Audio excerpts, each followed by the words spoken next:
Internet, hello and welcome to OKLCS Season 4. This is Week 2 of Diamond Cap we're about to get into. We're just now opening the game. I'm AlexStation822, and as many of you in the community will recognize, I'll let you introduce yourself. I am Thomas Shagdaddy Arata, mid laner for sitting the slots. Yep, and he's also going to be, once we find a way to implement it, he's going to be our analyst here at Get Wrecked. So look forward to more content from him, but for now, he's just another caster along with myself. Our first game of the night is Diamond Cap between Pigs Might Float and Sky Zero. So we'll go ahead and jump right into that game. And looks like, there we go. And now it's up, and now we're in the game, so we can just go ahead and get started into that one. So it is Pigs Might Float on the blue side up against Sky Zero on the red side. Both of these teams coming up off of a victory in Week 1. We'll see who gets to go 2-0 in the first 2 weeks of OKLCS. It's gonna be a pretty good game here. I've played with Katachi, very good player. Beniona, probably one of the best top laners. Oh yeah, definitely. Padova has been popping off his games lately. Yeah, for sure. We didn't get to see Companion Prism last week. Steins Gate was playing top lane for them, I do believe, with a sub from Richard? Yeah, Yogi Bear. What's his name? Yogi Bear, that's his name.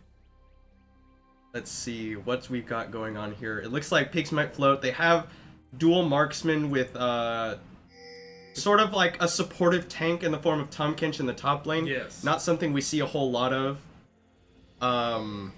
But I do know it's one of Companion Prism's, his preferred picks. That's a pocket pick right there. He's gonna be found here by Beniona. So they do realize that Companion Prism went into their red buff area, but he didn't actually put down a ward, so not a whole lot of information gained for Pigs Might Float. Looks like Juani is starting Raptors.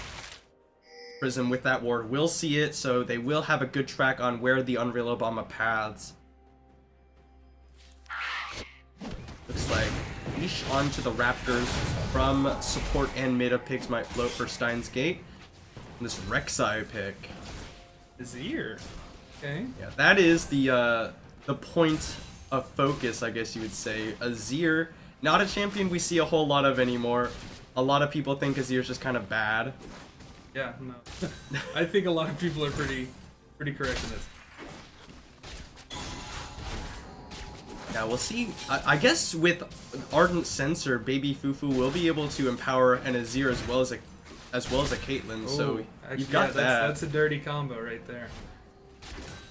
I don't know if I don't think that the on-hit lifesteal from the Ardent Sensor applies on Azir soldiers. I'm actually not sure. I don't think it does, but it will still give you the attack speed. Yes.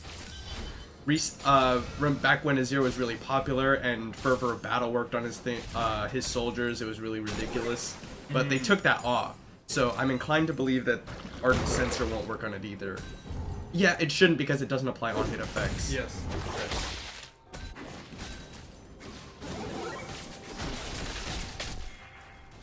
Alright, so Pigs Might Float. Oh, Steins Gate actually in the bottom lane. He's got to knock up on Baby Fufu, who actually has to flash himself out of there. That's a good gank. Summoner burned by Steins Gate on a successful gank by Pigs Might Float. Okay, puts a little bit of damage onto Easy Swoons, but it looks like they traded about even there.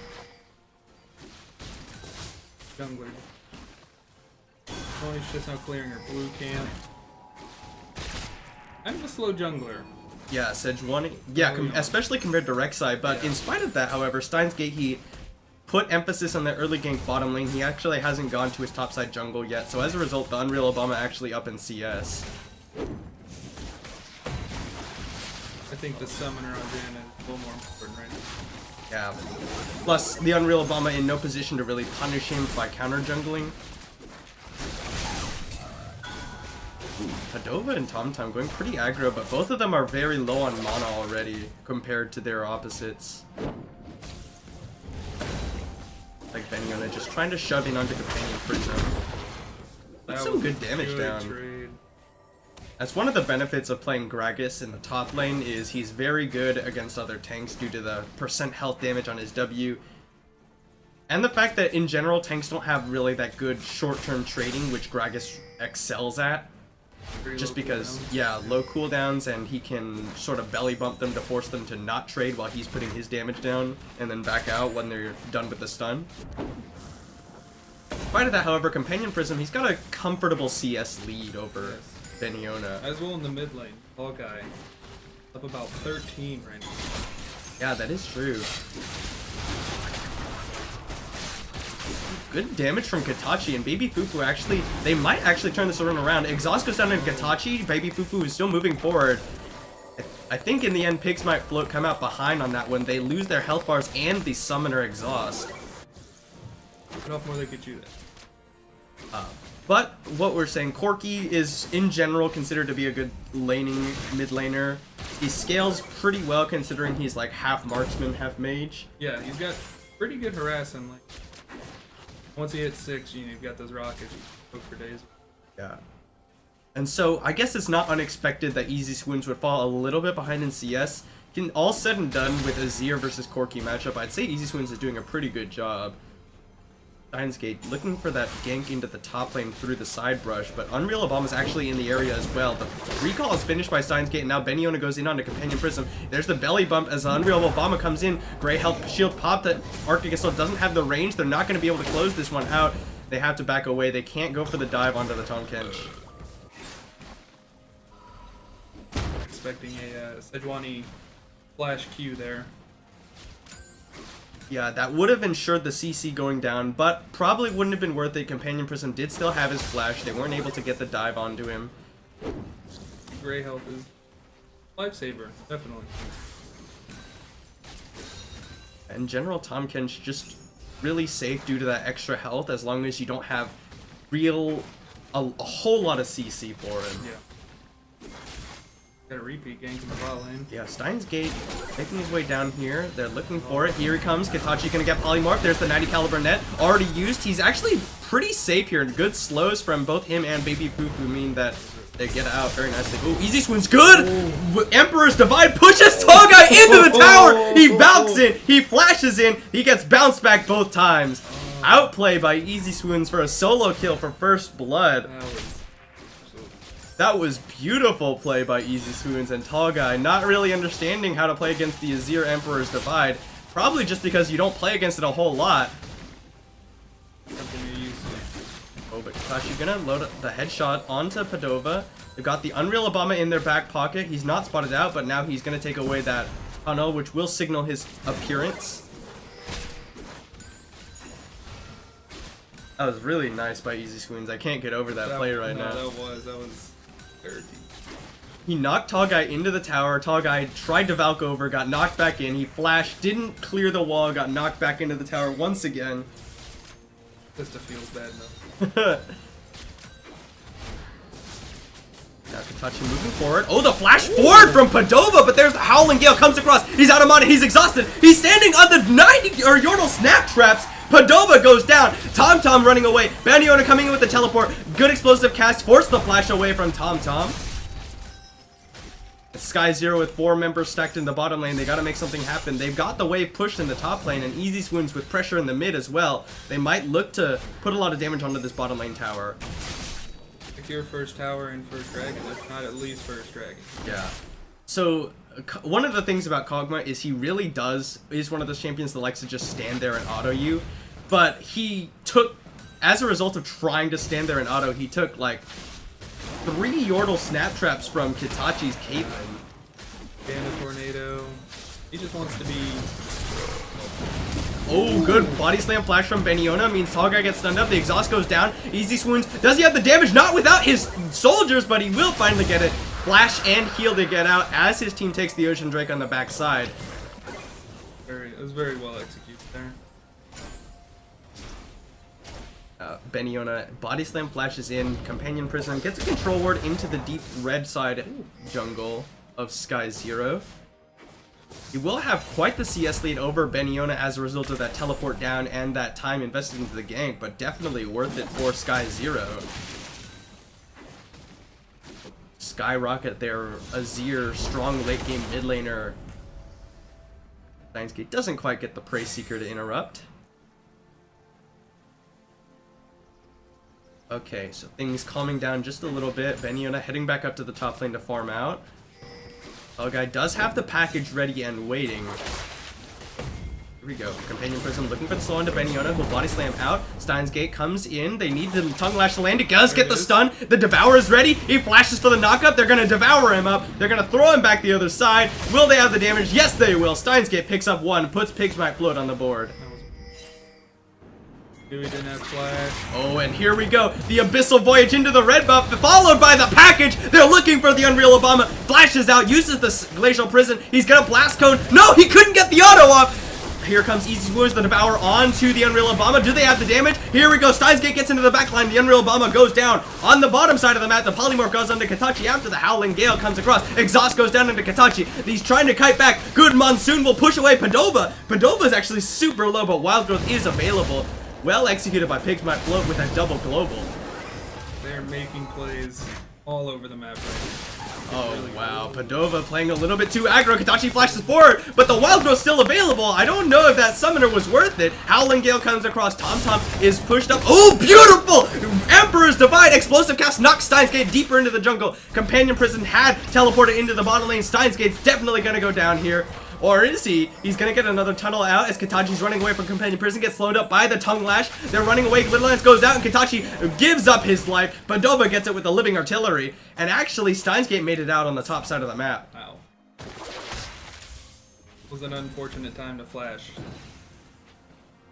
Oh, did he flash? Oh, he did. He flashed. Oh, into yeah, the he Cog flashed Maul in. with Wild Growth still up.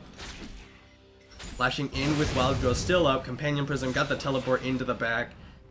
And Katachi does give up a little bit of pressure there, but he's in a pretty comfortable spot as far as Caitlyn goes. Gragas has caught up in CS. He was down about 20, not even 3 minutes. Yeah, that is true. He did die, but it looks like he made it back to lane. Companion Prison was spending a lot of time elsewhere, not farming up. So Beniona got a little bit of alone time, caught back up in CS. Somehow he ended up bot lane. When he ulted, I'm pretty sure right by red buff. Oh yeah, he did, and then he teleported bottom lane. And then he okay.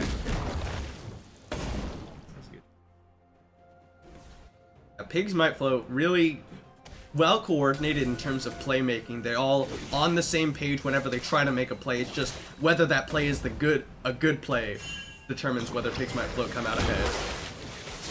Ooh, but here we go. Companion Prison gonna devour up Beniona, and that actually does a decent chunk of percent health damage. And a body slam knocks out Companion Prison, who just takes the barrel to the face and continues farming up. Maxing Tongue Lash first on. I don't know. I assume that's probably the correct thing to do. There's actually a number of trains of thought as far as top lane Tahm Kench goes. The Tongue Lash is a lower cooldown ability, so maxing it will maximize your damage. However, it is single target, which means that, as you can see, Companion Prison will continuously get shoved in. Yes. Whereas if you max the Devour, you actually have quite a bit of wave push potential. Yes. On Tahm Kench. I guess. Let's see. We'll monitor it for a little while. I might just be talking too loud. We've got an early haunting guys on the Azir here instead of finishing the Nashor's Tooth. Yeah. Okay. Interesting. So I'm not keeping up a whole lot with Azir builds considering it. Oh, hold on a second. Steins;Gate's gonna find the Unreal Obama. The Glacial Prison is available. He gets Polymorph. The Wild Growth comes out. He's still gonna use the Monsoon to disengage. There's the Glacial Prison being used. It lands onto TomTom. No, Caliber Net does not land, or does the Yordle Snap Trap. And it will mean just a disengage from both sides. Both mid laners had made the roam down. I think Azir would have been a little bit stronger there. The current items. So, what we're saying, I don't really keep up with Azir builds nowadays because it's not a champion you see a whole lot of. Yeah, no. But it makes a lot of sense. There's been sort of an emphasis towards these sustained damage mid laners and who can build Leandri's Torment. In theory, it would go really well with Azir with how constantly he can proc it. The main thing is stopping to not build the Nashor's Tooth. I guess he's got most of the attack speed on that item from the Stinger. Yep. And since the Nashor's Tooth on hit doesn't apply on your soldiers anyway, you might as well move towards a more efficient item. Yeah, I think a lot of it also has to do with the fact that they're running a Gragas top lane. So they're going to be stacking MR early here, which they are. You've got 2 null magic manals on the top and the jungler currently. Yeah, finished off into Abyssal Mask as you say it. So yeah, I think Haunting Guys is pretty solid pickup here. Right. Pigs might float. What are they doing here? They're up the slightest amount of gold. Less than 100 separates these two teams right now. Steins Gate has most of the gold for Pigs Might Float, which is unfortunately not what they want, considering he's building mostly tank in terms of Rek'Sai. I hope that he goes towards at least a Black Cleaver. Rek'Sai was changed with her little mini rework to be more inclined to build more damage. Yeah. Oh, Pigs Might Float. Start up the Infernal Dragon. It's going to be actually taken up by Tall Guy. Both smites miss. Easy Swoon shuffles his way out. Sky Zero disengaged. There's the 90 or Yordle Snaptrap lands onto Steins Gate. Here comes the Unreal Obama, but they just tunnel him out of there. Sky Zero don't have any more engage. Oh, flash away from the Glacial Prism from Padova. Package is still up here. Oh, Companion Prism now getting aggressed on by Beniona. They've used the Great Health. Explosive Cast will knock him back away as the Tongue Lash Stun lands. Beniona gonna slow him up with the barrel, but I don't know if he's gonna have the damage. Companion Prism pops the Great Health. He gets stunned up under the tower. He's actually gonna get devoured. It's gonna drop tower aggro, but he's gonna spit him back out. Beniona trying to run away, but Companion Prism doesn't have the health bar to chase him out. Beniona too low on mana. Probably could have picked up a kill otherwise. I think the same. The Unreal Obama might be found here by Steins Gate and Tom. He gets polymorphed up by the Lulu.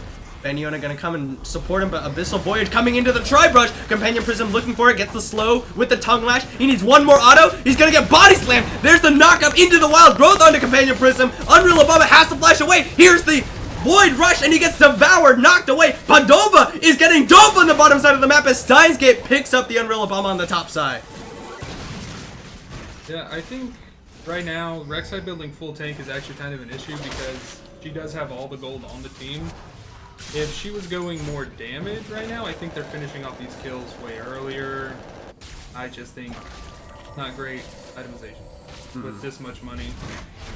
Sky Zero, they're really trying to put pressure onto this bottom lane. The Yordle Snapshot's gonna catch him as he comes out. Companion Prism teleported down to try and stop Tower First Blood from going down. Will they get it? They have to stop him from devouring. Yes, they will. Tower First Blood goes down to Sky Zero. Now they gotta get away from Companion Prism. Baby Fufu blocking the Tongue Lash. This is beautiful play by the AD carry in bottom lane of Sky Zero. But will Baby Fufu die for it? He gets suppressed. That's a lot of damage. He flashes out. Howling Gale comes across. He flashes. Tongue Lash will get it as Companion Prism carries out the execution onto Baby Fufu. Now Katachi trying to take him out. He's so tanky. He's got so much. Devour comes out. Here's Tom. The shield comes out. Katachi gets double killed. That was really good. That was as well as Katachi and Baby Fufu could play it, but Companion Prism too tanky on this Tom Kench top lane. Holy cow. They got first tower. Yeah, they did get Tower First Blood, which means in spite of those 2 kills going down, it is 600 gold in their favor. Beniona actually puts a lot of damage onto Steins Gate. Explosive Cast being used. He flashes away, and that will be Summoner for Ultimate. Definitely worth for Beniona. It's not wise there. Oh, but here we go. Abyssal Voyage, and here's the Tom Kench, the man of the hour. Tongue Lash gonna go wide. Beniona has to get back towards his tower. Before he gets 3 stacks onto him, there's another Tongue Lash. Companion Prism wants it. There's the Void Rush gonna come out. Beniona flashes away from it, and now Steins Gate taking a lot of damage. But there's the stun for the Tongue Lash. Companion Prism looking for it. Steins Gate going so low, but he doesn't have tower aggro. And Companion Prism picks up another one. Kench is massive. Wow. What do you do about that right now? I don't know. When a Tom Kench top lane gets ahead, it just seems like there's nothing that anyone on Sky Zero can do.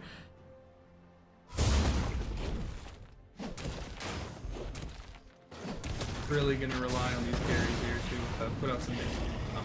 Yeah. Who is really far ahead. Yeah. 304 has even CS in spite of how much he's been roaming, making plays across the map. Gonna have Abyssal Mask and Sunfire Cape. I wouldn't be surprised if he goes for Thornmail directly after for that to be amplified by the Abyssal Mask. Yeah. Looks like they're gonna finish Leandri's on the Azir first here as well, with the blasting one pickup, which I think is wise at this point. Yeah, I would go so far as to say maybe a Void Staff might be necessary to shred through Companion Prism's magic resist. The Haunting, guys, doesn't give you... I don't think it gives you any more flat magic penetration when you upgrade it to Leandri's. It just gives you the passive. It just gives you the passive. So, magic penetration stats from Void Staff might be better in this situation. But the burn damage will be amplified by movement impairment. Oh, that's true. The slow from Shifting Sands. From, you know, Sejuani, and stuff like that.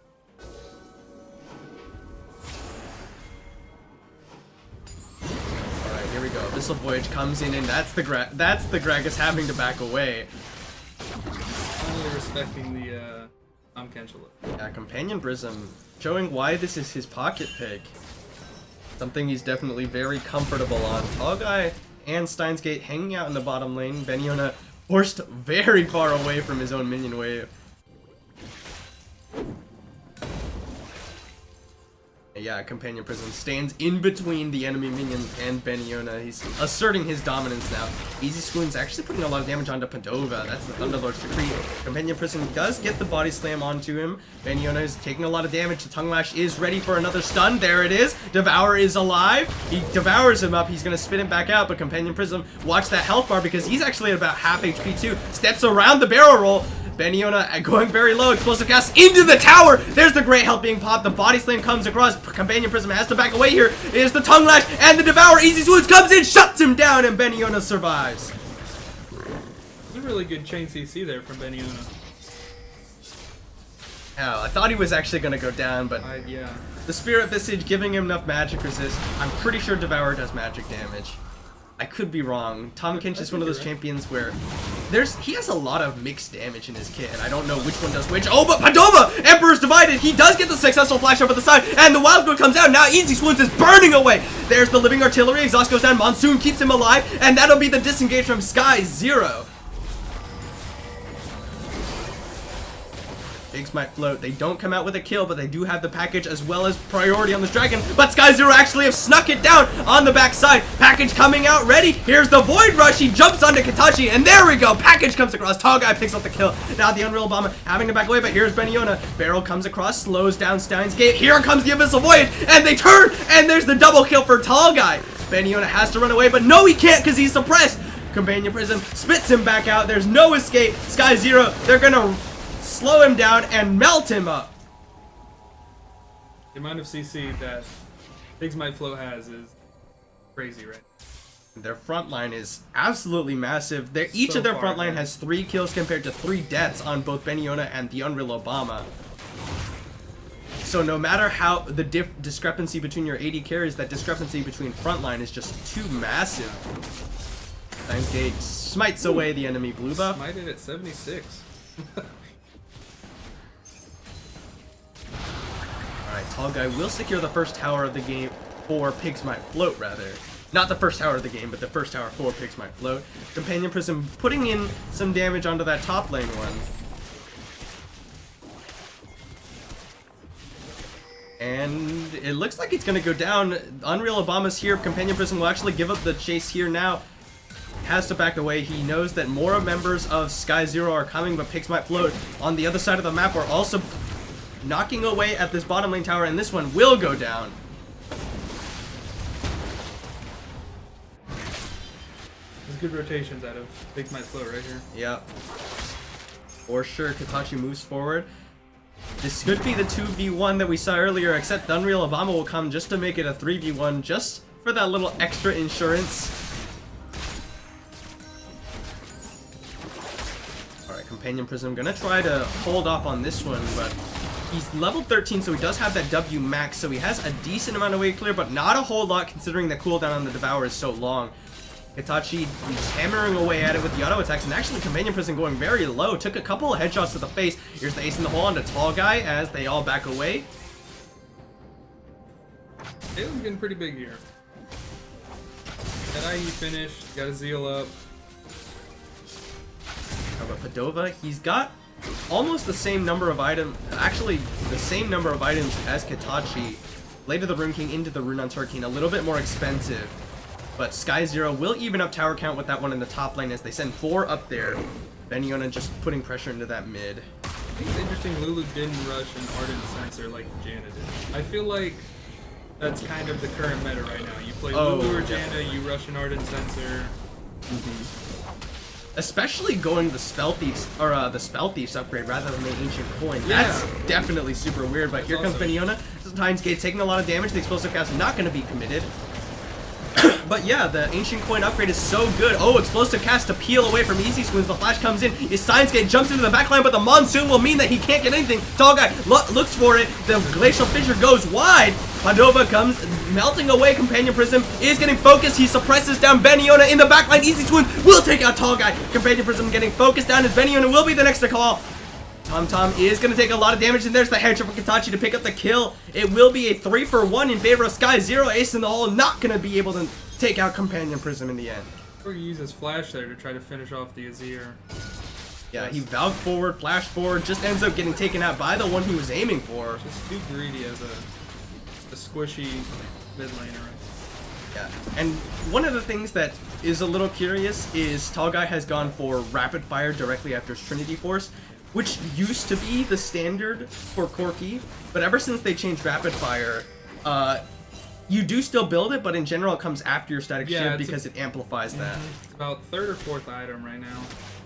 I assume he's running Warlord's Bloodlust for the Energizer build. Corki really hasn't been seeing a lot of play lately either, though. Yeah, a few nerfs here and there Yeah. after he became really strong with the Warlord's Bloodlust. But after all that, 3 towers to 2 in favor of Sky Zero. Easy Swoons is doing a lot of work on this Azir. 4-0-1 now. Has the Lee entry, so he is able to burn down some of the tanks. He has actually finished his Nashers as well.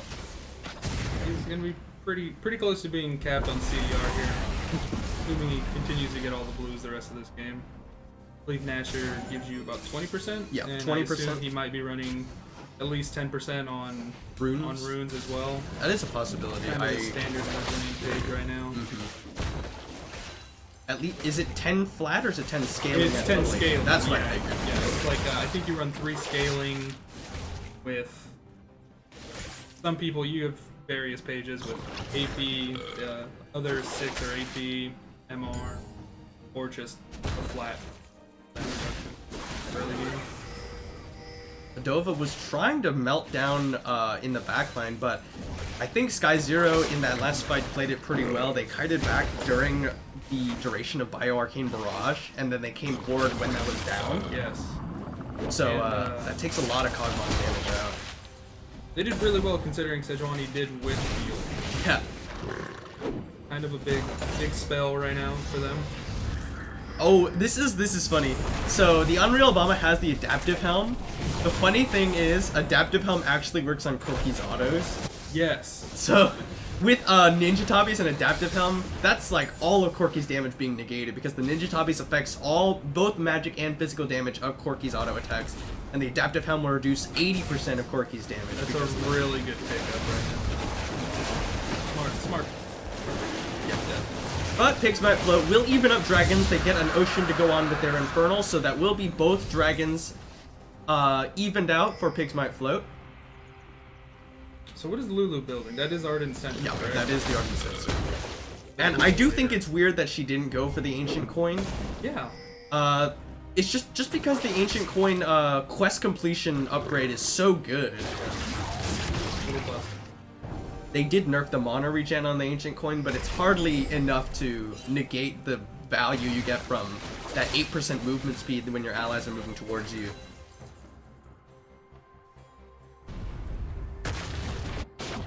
Now as a support main, who do you prefer, Lulu or Janna? Oh, I think Janna's just too good right now. Yeah. I mean, I prefer Lulu because it's more fun to play, but Yeah, Janna's definitely. ridiculous as a champion. Alright, but Easy Swoons is here to back up Beniona. Steins Gate just zoning to make sure that his team can take out that tower. They've got Katachi split pushing in the bottom lane as the other 4 members of Sky Zero come up towards this top side. Took a lot of damage from Azir there. Yeah, but Companion Prism teleporting. It's going to be interrupted by the body slam. Now Beniola might be in trouble here. He's going to have the Devour on him. Wild Growth knocks up both as Companion Prism knocks, or actually pulls Steins Gate out to safety with that Devour. Big one on the bot side of the map, though. Yeah, but so is Tall Guy, and now the Unreal Obama is flanking Companion Prism, looking for somebody. Itachi actually gonna get exhausted. He hides back with the 90 caliber net. Companion Prism was left all alone, getting focused down by the solo laners of Sky Zero. Here comes Tom Tom and Steins Gate. Void Rush gonna be used to get in there. There's a beautiful Emperor's Divide as Beniola gets a good body slam. Oh, good one! But he gets devoured up. Companion Prism pulls him out to safety. Tom Tom gonna go down, as will the remaining members of Pigs Might Float. Beautiful Glacial Prison catches all of them. Yeah, they're sending Beniola to teleport into the bottom lane to support Katachi as the other members of Sky Zero start up on the Baron, and that's gonna go down super fast with a Ardent Sensor empowered Azir. This is looking really good for Pigs Might Float for a while. And then that was just a really poor fight. Sky Zero, there was a flank from, oh, beautiful body slam flash, and Katachi flashes forward for the last auto. They get the ace as the rest of their team gets the Baron. And that's everything that Sky Zero wants. 7k gold lead now. Yeah, it was really well played by Sky Zero. They were getting flanked by Companion Prism, but if the flank, for a flank to work, both sides have to pincer at the exact same time. Otherwise, the combined efforts of the grouped team will just run over one side, and then it'll be a one-sided fight both ways. Companion Prism did have some really good devours there on this team. Fortunately, not enough to save his. Yeah. And since Companion Prism got so chunked while they were trying to pincer in, Sky Zero were able to just melt him down. He wasn't able to be a part of the fight. And with Tall Guy in the bottom lane, he's a large amount of their damage in spite of Padova doing as much as he can. So now, what do we say? It's almost 7k gold lead. Actually, it's just over 6k gold lead in favor of Sky Zero. They have a lot of pressure. They have the Baron on all 5 of their members.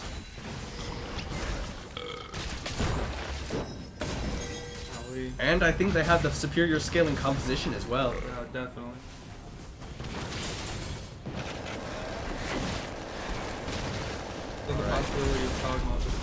This might be the last fight, as we see Easy Swoons is looking for the flank for the get the Emperor's Divide engage. He's being pinged out by members of Pigs Might Float right now. They do send Companion Prism to try and push him away from that potential engage. Takes a lot of damage though. Easy Swoons is starting to hurt really badly. He's actually got 40% CDR from runes already since he picked up that Morellonomicon. Yep. And you can see he's just sitting on the side trying to get the Shurima Shuffle engage. And the threat of that will just secure Sky Zero this inner mid tower. The ults have been so on point. We'll take some damage from Tall Guy over the wall. He's just quite a bit onto the tank line of Pigs Might Float.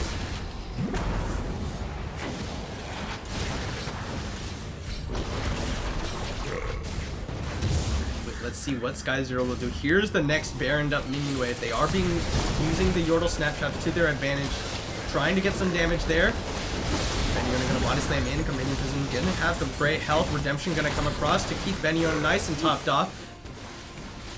Tower will go down. Pigs Might Float have to surrender this one as Steins Gate. Oh, beautiful explosive cast! They catch Tom Tom out as Companion Prism and Steins Gate were backing away, and that will be the inhib going down for Sky Zero.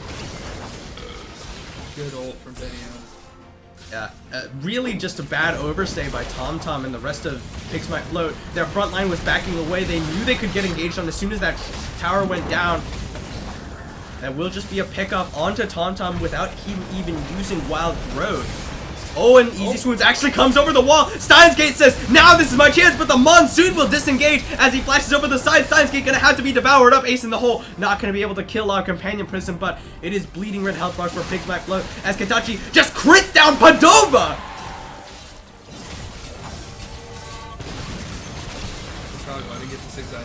Yeah, so now Sky Zero, they feel very comfortable just moving in and clearing out the next inhib. Body Slam comes out.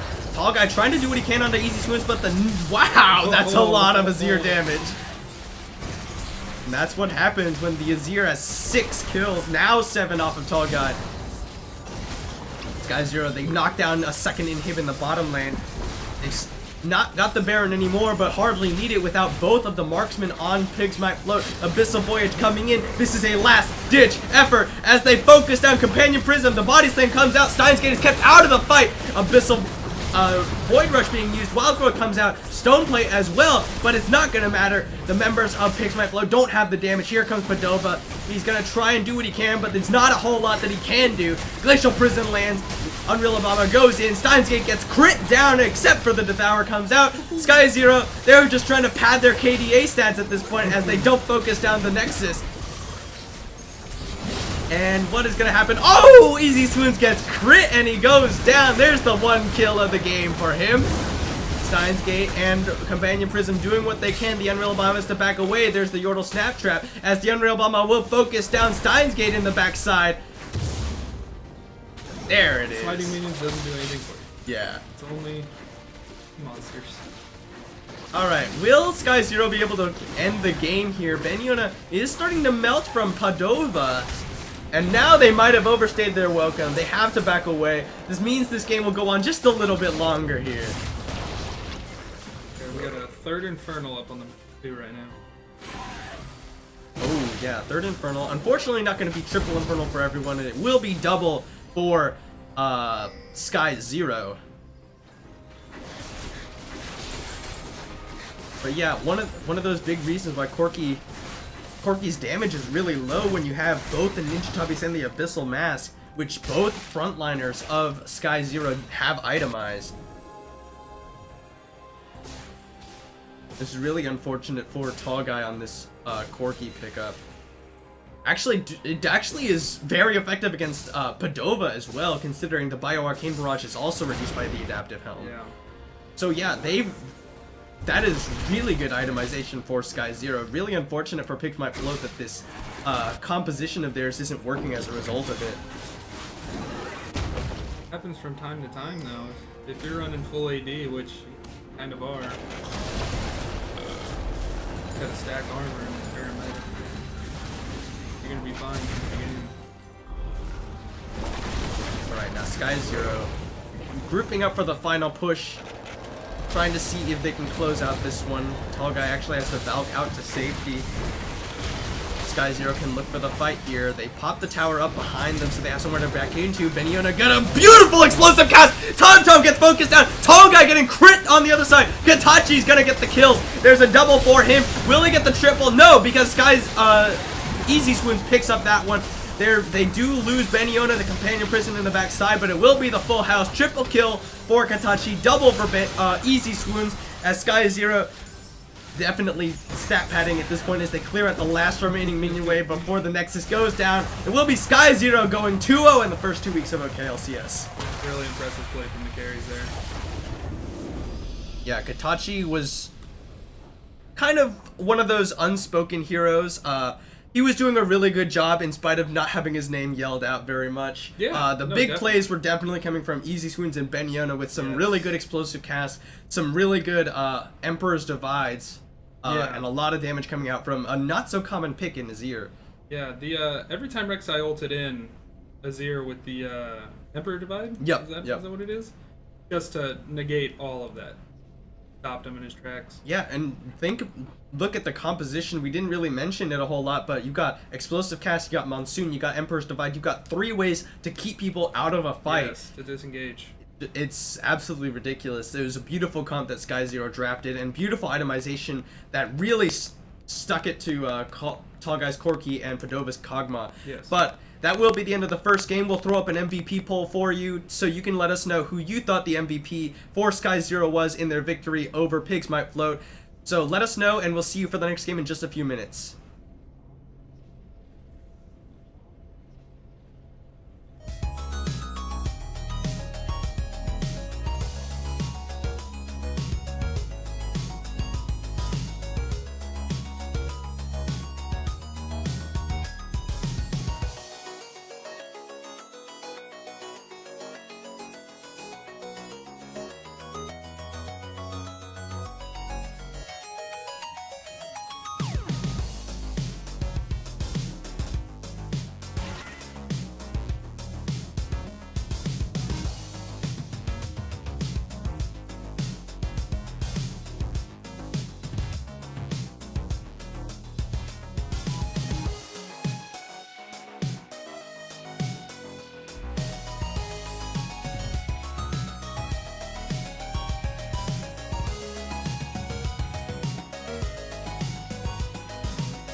Internet, hello and welcome back to OKLCS Season 4, Week 2. We just saw, who is it?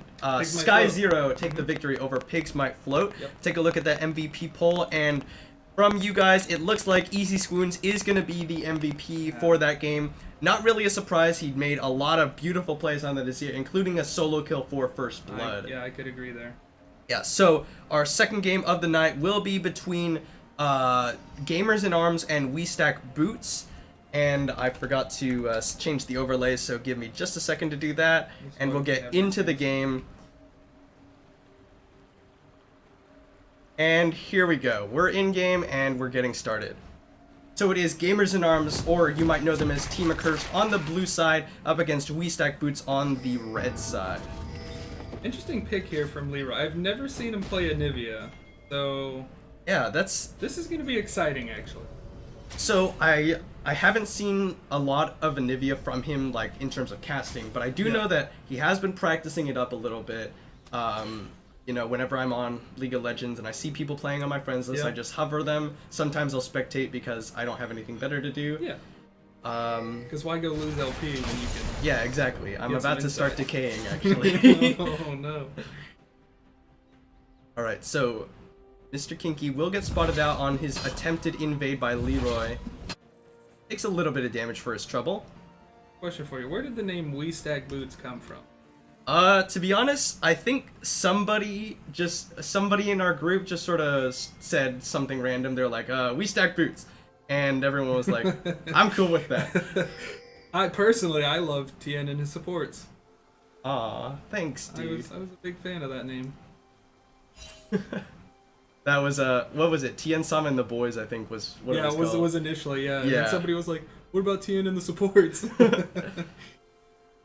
Too meme for us, too meme. So let's see.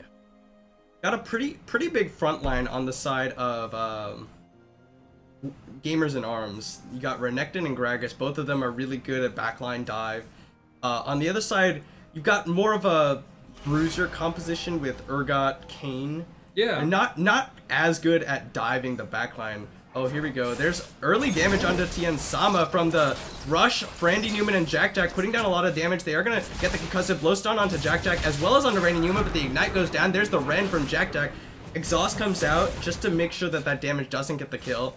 Tien Sama does still have a summoner heal, but successful win for Gamers in Arms are key to Mr. Kinky. Going for an invade onto Lado, but he's taking a lot of damage. The smite comes out onto the move up to keep him nice and safe. Here comes Leroy from the mid lane. Upland isn't moving now.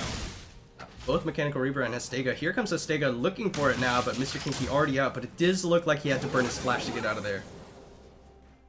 We have a role swap here from Hastega. He was the AD carry for HBM last split. Yeah, and pretty then, good one at that. And then he AD carried for Team Accursed at Tokyo and Tulsa. Yes. And then after they couldn't get a new top laner, they instead picked up a new AD carry, moved Hastega to top lane.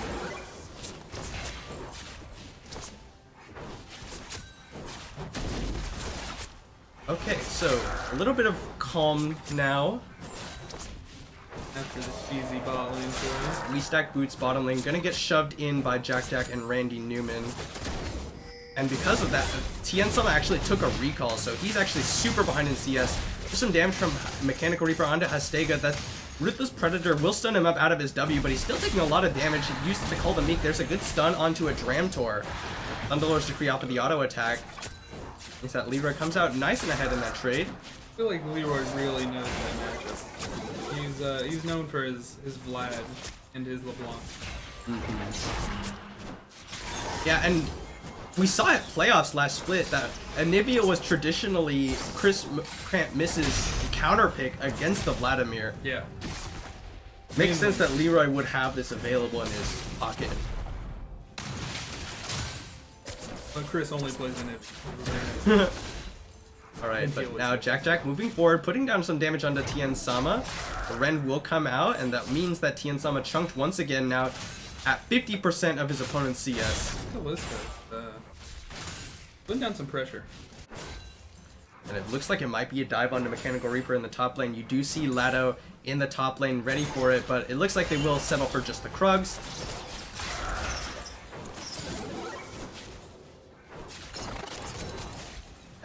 Callista, back when she was really popular, she was traditional. Oh, hold on a second. Mechanical Reaper has to flash himself under tower. Hastega takes a little bit of tower damage for his trouble, but there's another stun onto a Dramtor. But Callista traditionally is the lane bully ADC. Yes. That early cheese out of the brush meant that got a little bit of a lead, got the lane pressure. Now TN Sama, as a result, now down 12 CS. Pretty big for an AD carry early. Yeah, You're not especially gonna get at this that point in first the back. game. Yeah, you're not gonna get that first back BF sword. Pretty big issue. Alright, so we do see Mr. Kinky coming in. Jack is gonna get stunned up by the concussive blows. He's trying to take the lantern, but it will not get it. First blood goes over to TN Sama off of the gang from KU, Mr. Kinky. So fun little fact, the tilde key next to your 1 button will allow you to only click lantern, boards, stuff like really? that. Yeah. I actually had no idea that that was a thing. I learned that actually in our last game when Mr. Siappy decided to TP on me in the bot lane, and I got lanterned out, and then E3 main ulted us. Oh. So, what's the key that makes it so you only target champions? I'm not sure what the key is for only champions, but the tilde key up here by your 1 button will target lantern, wards. Yeah, there is a key that you can press to only target champions, so you don't accidentally like click a minion. Gold card a minion or something. Yeah. Maybe? I did not know there was one for like lanterns and wards. Yeah. That's pretty interesting. Anyway, a Dramtor is shoving in onto Leroy. He's actually got a decent CS lead. He will get stunned up, however, but Leroy, low on mana, neither mid laner has taken a recall just yet. Crowder has the big CS lead here in the mid lane. On the other side, though, Jack is mirroring that CS lead over TN Sama. Alright, here we go. Mechanical Reaper does get the nice knockover. Unbreakable being used to block the death sentence. Throws out the winner's bite, but it goes wide. There's a lot of damage going down. Will not have the rend available. Apparently the tilde key is the one for this, and I'm a liar. Oh, okay. I see. That's interesting.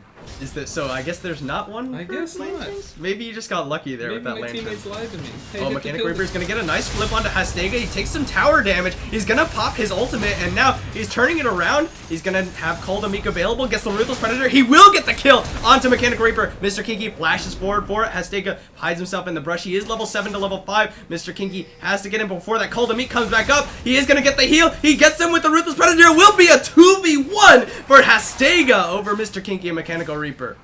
Bad moment again. Now Jack and Randy Newman, they know that the jungler is dead. Dramtor's gonna find Lado. Now he has to back away because here comes Leroy from the mid lane. Dramtor running for his life. And he used the Tides of Blood. Will he get the heal? The nice wall from Leroy will force the Dramtor the other way. The Dramtor taking a lot of damage. He pops down the Hemo Plague. There's the Sanguine Pool. Ignite goes down. He looks for it. He gets Lado. Leroy now has to back away. He gets Egg. The teleport coming in from Hastega to push him away from that one. But a beautiful play by the mid laner of We Stack Boots. Don't give that guy Vladimir. That guy's really good with Vladimir. Man, that was a good. It was a great wall by Leroy. Just threw the Q the wrong way. Yeah. Randy Newman and Jack looking for another brush cheese, but they are spotted on the ward, and the minions will point out their location.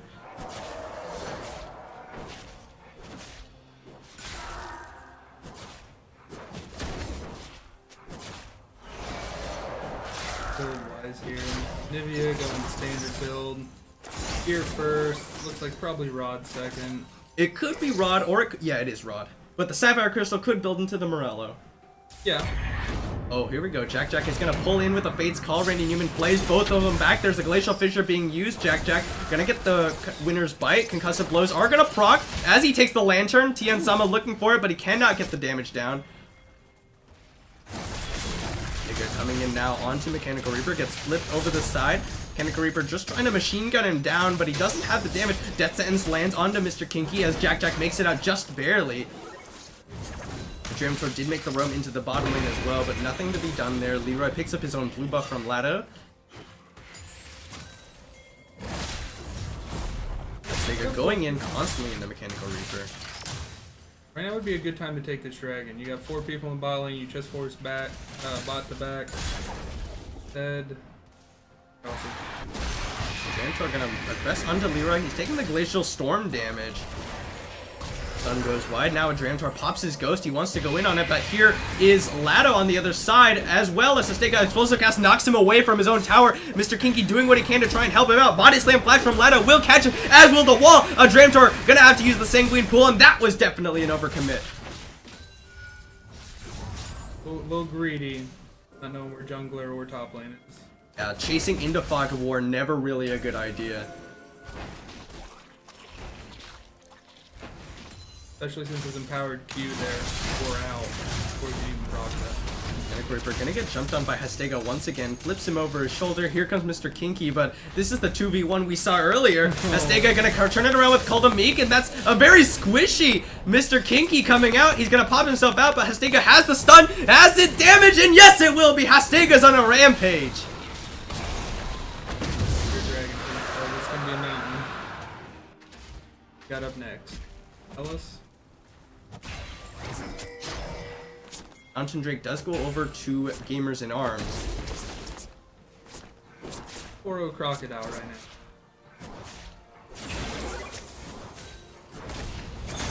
Breakable being used. There's a double play, and Randy Newman, they're gonna get the concussive blow stun onto him as he hooks onto that minion. Lado stealing away the blue buff of We Stack Boots.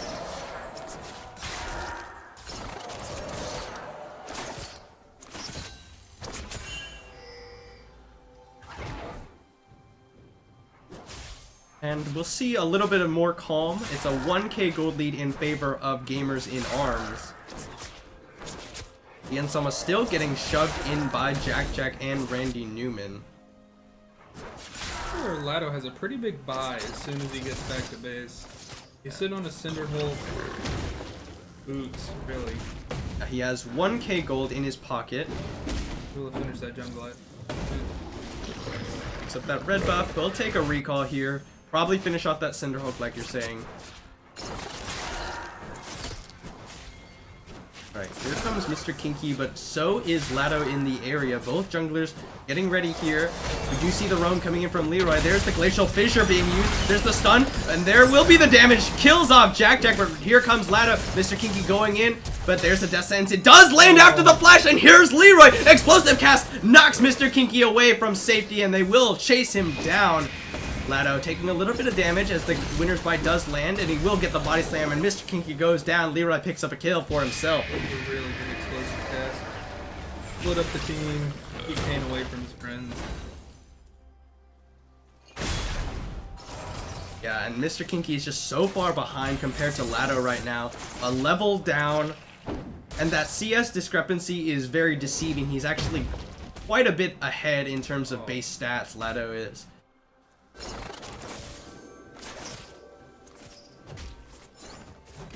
Question for you: do you not go coin on Thresh?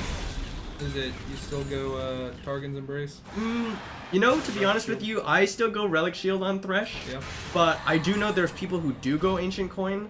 I just think that the extra tankiness from Relic Shield very early on, and the ability to execute minions is really helpful. Oh, but Drantor is gonna dodge away with the Sanguine Pool, dodges the stun, which is definitely necessary. Now Hastega stuns up a minion, actually. Mechanical Reaper now says, this is my time, but the Dominus means that Hastega actually trades back very nicely. The Black Cleaver fully stacked. Mechanical Reaper doesn't have his yet, but here comes Mr. Kinky. We'll see if he can pull out the 2v1 once again. Good flash from Drantor, dodges the Death Sentence. There's the Hemoplague being used, and Drantor has to ghost himself out of there. Really good play. Good play from Randy Newman. Oh, but he walks back into the stun! Will this be it? Flays back in! He uses the Sanguine Pool. Unbreakable being used, but that will mean that they have to back away. This tower is definitely going to go down in favor of Gamers in Arms. Here's the wall being used. Lado coming in. Body slams in, but that's not going to be enough damage. Azteca now getting flipped under a tower once again. Mechanical Reaper looking for it. Tower will go down, and that will be tower first blood for Gamers in Arms.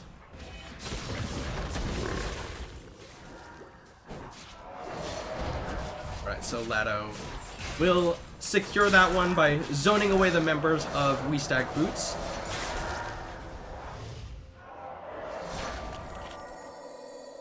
No boots on the Anivia though.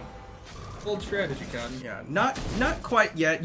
I guess Leroy probably just prioritized getting that tier on the rod stacking as soon as possible. Then gonna pick up the boots.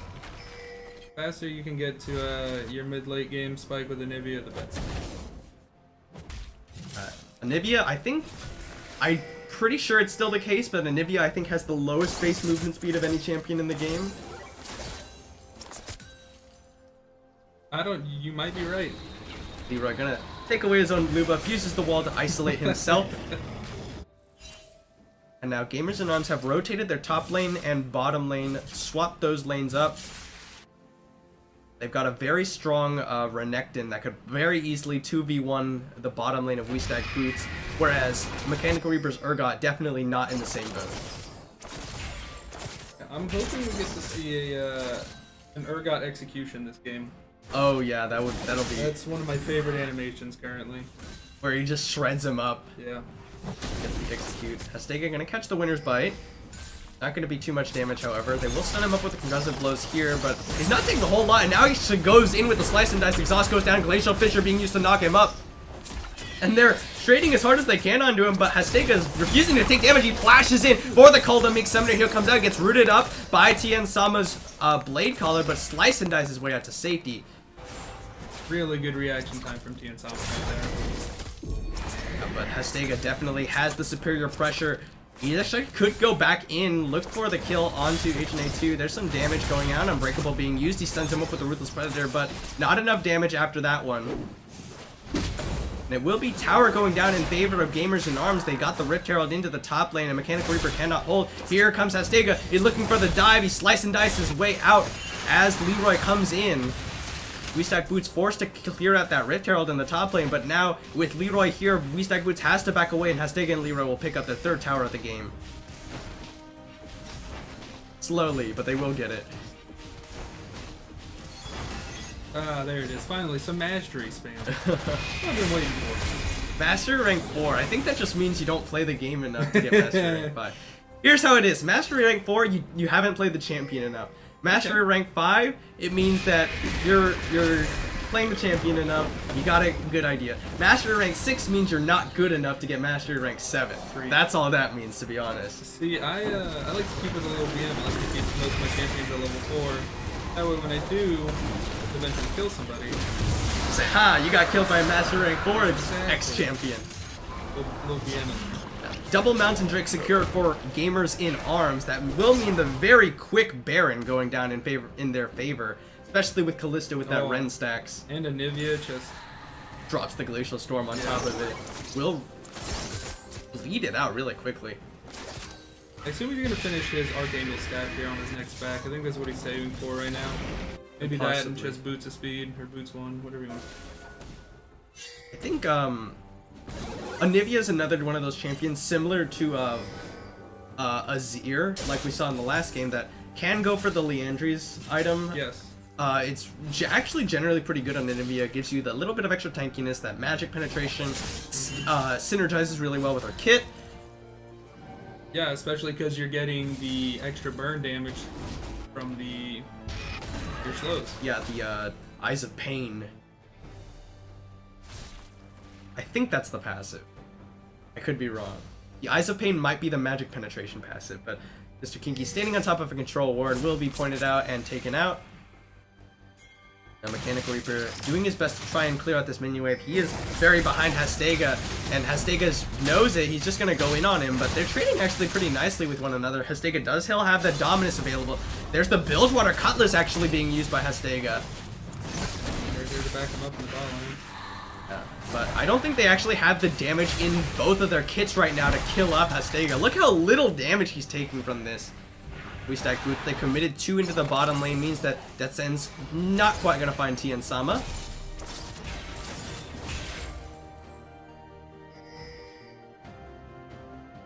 Do we know what form Kane went here? I don't think he went Frost. At least not yet, maybe. I can't tell, to be honest with you. If he hasn't hit it yet, that's he not great. He surely has to have hit it by now. Oh, that'd be boy. really bad. Death Sentence coming out. We'll actually check right now. Oh, he's not. Oh, he... It hasn't happened yet, but there's a stun onto a Dramtor who's taking a lot of damage. Dramtor probably going to be forced out of this next fight. Yeah, he's going to have to take a recall here. Now, Gamers and Realms Explosive Cast used, but they didn't have a minion wave. Not really a whole lot they could do there. The wall being used as well. Interesting Explosive Cast from Lado. Winners by... Oh, good double stun. Leroy comes forward, but Agent A2 comes out, throws out the Glacial Fissure. They're going to stun up Leroy, and they get him with it. He gets egged, and now he will be going down for that one. A little bit too deep by the mid laner Gamers in Arms. We Stack Boots now looking for the engage because they're losing their bottom lane tower in the meantime. They trade 1 for 0, but they lose a tower for it.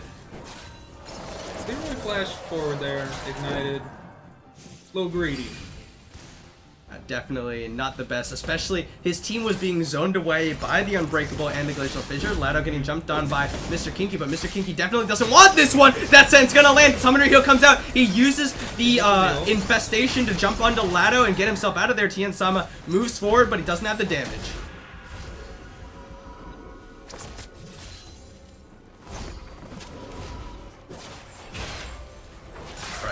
Game slowing down a little bit. It is a 4.5k gold lead in favor of Gamers in Arms. Mr. Kinky trying to take away his own red buff. Mechanical Reaper gonna get jumped on by Hestega once again. No, Hestega just comes forward just to push him away.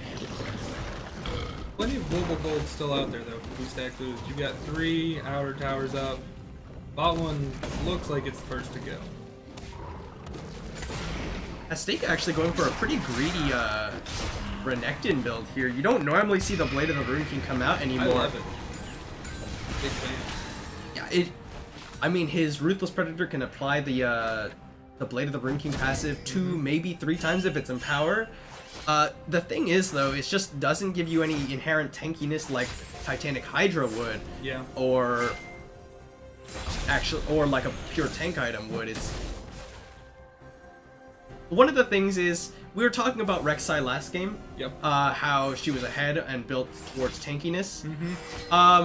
Which doesn't work exactly very well on Rek'Sai in particular. Oh, Death Sentence gonna land on Agent A2. He gets played back in, stunned up by Leroy. He's gonna jump back to Mr. Kinky, away from the wall. Explosive Cast will knock him back to safety. Throws out the Glacial Fissure after Randy Newman gets thrown in. Will he make it out? Yes, he will. There's the Body Slam Flash from Lado, and Agent A2 does make it out. A Dramtor might pay the price, though. He's using the Sanguine Pool, throws on the Hemoblade, gets caught by the Death Sentence, and Jack goes down. Lado gets flipped over to the side. Double kill goes over to Mechanical Reaper. Azteca pops the Dominus. There's a stun onto a Dramtor. Will he go down? Probably here, because Azteca does so much damage. He goes unstoppable, and he flashes out to dodge. Walking in the Anivia pool right now, it's a no-no. Jack and Lado go a little bit too hard, but a Dramtor getting caught by that stun out of Fog of War. Not exactly what you want there. 2 for 1 though. Still not bad. What we're Rek'Sai's not a champion that can really itemize tankiness as well anymore. Yeah. Renekton, however, I think building tankiness on Renekton is rather underrated because he has very high base damages, meaning that if you build tanky while you're ahead, that basically eliminates any chance that We Stack Boots can actually kill you. Yeah. I think it's more effective than building this extra bit of damage. Yeah, and I think he went Blade of the Rune King because he plans on split pushing the rest of this game, and it allows him to chase if need be. That is a real possibility. You're definitely right about that. Urgot, since the rework, does have a little weird hop. Gamers in Arms secure the area around the Cloud Drake, and it will be their next objective. I still don't know if Mr. Kinky has chosen a form yet. Yeah, I really can't tell. Maybe it might be a spectator bug because I'm very hard pressed to say that he's probably not still unevolved at this point in the game. Because he's been in a couple fights, so.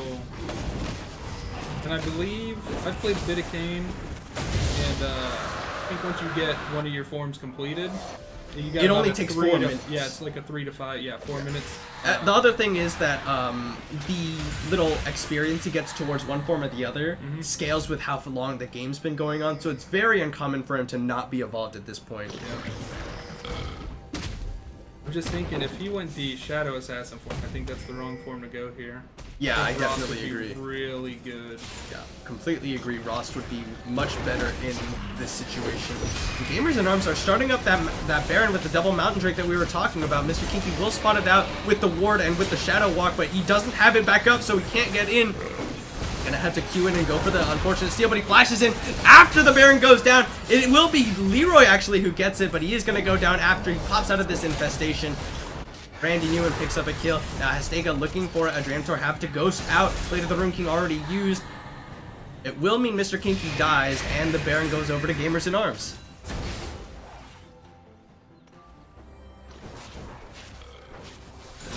Just now finishing his second item. Yeah, really behind, and there's the wall, catches the Dramtor, nice Sanguine Pool blocks. There's the Unbreakable being used, as well as the Glacial Fissure. There's a nice Bates call. Randy Newman goes in, good Hemo play from a Dramtor. Tian Sama finally shuts down Hastega in the back line. A Dramtor will get focused down. He doesn't have another dodge for that one. Zanya's Hourglass already used. It will be a 1-for-1. Oh, Tian Sama gets caught by the wall. He has to flash away. Good dodge, but he doesn't have the damage. Shutdown goes over to Jack Jack, and now Agent 2 will be the next to fall. It's almost the ace. Mechanical Reaper makes it out as KU Mr. Kinky respawns. Gamers in Arms will get the inhibitor for themselves. Could be game if they get another pick here. Oh, and a Death Sentence lands onto him. He gets bumped away. Flayed back in. Mr. Kinky goes in, and there's nothing he can do. So squishy right now, and it will be an ace now for Gamers in Arms. I'm actually pretty sure he did just evolve. Wow, that's really unfortunate. Yeah, 26 minutes in. That's definitely not what you want on Kane. Gamers in Arms focusing on the Nexus Towers because they have the Baron up wave. A Dramtor is 1v4, and I don't think he'll be able to stop this one from going down. He's looking for it. There's the wall, and it will mean Gamers in Arms back away for themselves. They'll not throw the game here, and they'll just prepare for the final push. That's smart. Don't be too greedy. You're way ahead right now. It is 10.5k gold lead in favor of Gamers in Arms. The inhib going down. A single tower yet to fall for the other side. What do you think of the rapid fire cannon on Zaya? Is Hurricane better? I know Hurricane, a lot of people do go Hurricane on Zaya, which I'm actually not a big fan of. I actually much prefer going Static Shiv as your Zeal, your primary Zeal item. Okay. Potentially go the Rapid Fire Cannon later on, but most of the time it doesn't get to that point because you want the Infinity Edge and then you want a last whisper item. Mechanical Reaper found by Randy Newman. Flame misses, but the Death Sentence will not. Hastega gonna train with the Ruthless Predator stun. Sterak's Gauge is gonna be popped as Mechanical Reaper backs away. Mr. Kinky and Agent 2 are here. They knock up Hastega, who just goes back in because he's really happy to go in on this one. So tanky, got the Sterak's Gauge ready and waiting. 16. Oh, Death Sentence gonna land on the Mechanical Reaper, but no follow-up available. J2 gonna get walled away, just jumps back with the stand behind me. Death Sentence gonna land onto a minion, the stun goes wide as well. That looked like that should have landed on. The Glacial Storm is being used effectively, zones him away, and now Mechanical Reaper is trying to stop Ladder from ending the game with minions as he gets focused down. He's getting destroyed by super minions. Will he go down? Yes, he will. No! He's alive just barely, but here comes the other members of Gamers in a flash in. Glacial Fissure knocks him up. AJ2 jumps away. There's a good body slam into the face call. Beautiful play by the members of Gamers in Arms. Mr. Kinky will dodge, and the Death Sentence lands onto Mechanical Reaper as he will go down to the double kill. Lado picks up 2. The infestation not enough to save him, and a Dramtor just has to watch as his Nexus falls to Gamers in Arms. Really well played by Gamers. Yeah, beautiful play. At the end of the game, a 13.4k gold lead. Not a single tower falls in their favor. We will take a short break before we get into the next game. We'll have the MVP poll. Let us know who you thought was the MVP for Gamers in Arms after that game in their victory over We Stack Boots. And we'll see you in just a few minutes. Thanks for watching, you guys.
Internet, hello and welcome back to OKLCS Season 4, Week 2. We're getting into our third and what is probably going to be our final game of the night. But before that, we'll let you know who the MVP for Gamers in Arms in their victory over We Stack Boots was.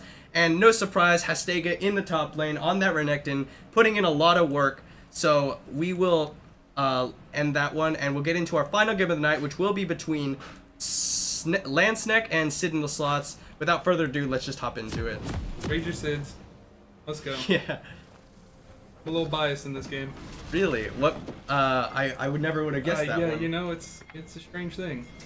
Yeah, so on the blue side, it is Sneck. On the red side, it is Sid and the Slots. Sneck coming off of a win from last week. Sid and the Slots in a loss to 50 Shades of Mosier. And this time, Sid and the Slots, they have drafted themselves quite the poke composition, I have to say. Yeah. Jace, Xerath, and Varus.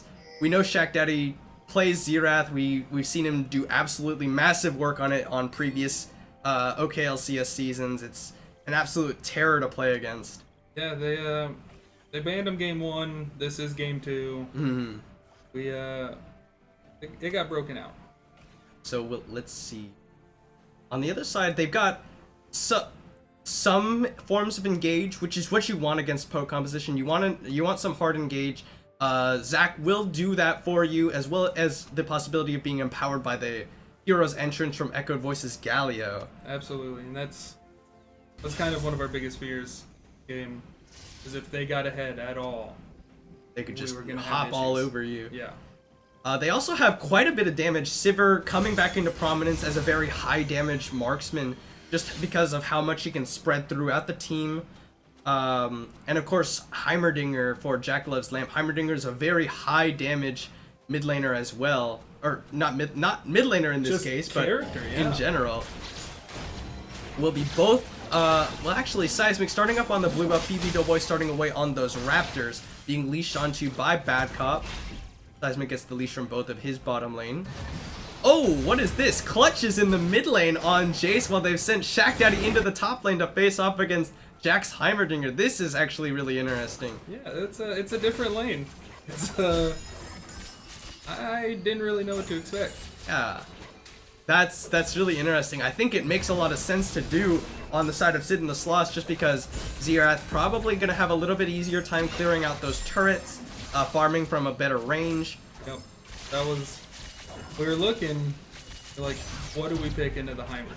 And especially with Jace doing mostly physical damage, it will be a better matchup against the Galio as well. So overall, better for both of the solo lanes of Sid and the Slots. Really good trade there. This kid gets a good trade onto Bad Cop. And I guess you could say Varus is like a soft counter to Soraka as well, because that hallowed ground that the Hail of Arrows puts down does apply grievous wounds if you're standing on it. Yeah.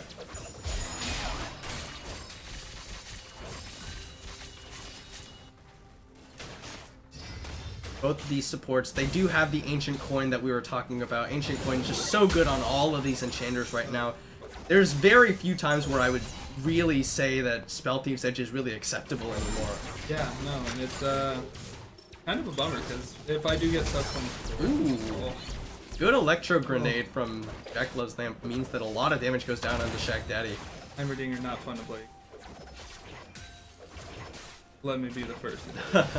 Oh no, I think anyone who's ever played against Heimerdinger will know, even as a range champion, it's really hard. Yeah. And like, I knew Jack knew how to play it. He played on my TNT team, and we let him break it out. Oh, PB Doughboy does secure the Scuttle Crab with that little punch with the stretching strikes. He noodles that crab. Both junglers actually dead even in terms of CS. Seismic gonna clear out his Krugs while PB Doughboy takes the Gromp. So actually, in the end, PB Doughboy will be... they will have the same number of camps, but PB Doughboy's one of them is the Scuttle Crab. So, a little bit less in terms of value. But if you can check out the scoreboard with the weird lane alignments, Clutch is actually pulling himself a little bit ahead over Echoed Voice, Jackalove's Lamp. The slightest of CS leads over Shaq Daddy, but that probably will even himself out once Shaq Daddy clears out the way, pushing towards him. We do see PB Doughboy sneaking his way into the side brush in the top lane, but if he hasn't moved into that second tier brush, then he won't be spotted by that ward. Looks like he will be taking a recall now. Now Echoed Voice just pushes the wave in onto Clutch and backs away, takes a recall. Oh yeah, now he shows into that side brush, and that will mean that a lot of the information conveyed to Sid and the Sloths on the positioning of PB Doughboy. I thought it was really weird that Heimer just started randomly pushing lane really hard, so I dropped an early ward in the push. Yeah, definitely makes sense. A lane gank. Karamat trading not the best, but he does have the heals coming out from Soraka. Echoed Voice gonna actually get a good trade onto Clutch. Clutch knocks him away with a Thundering Blow as the Winds of War tick away on him. That's a good trade from Echoed Voice. A lot of that does have to do with his early recall. Picked up that Glacial Shroud, so he does have... And oh, wow. A lot of damage.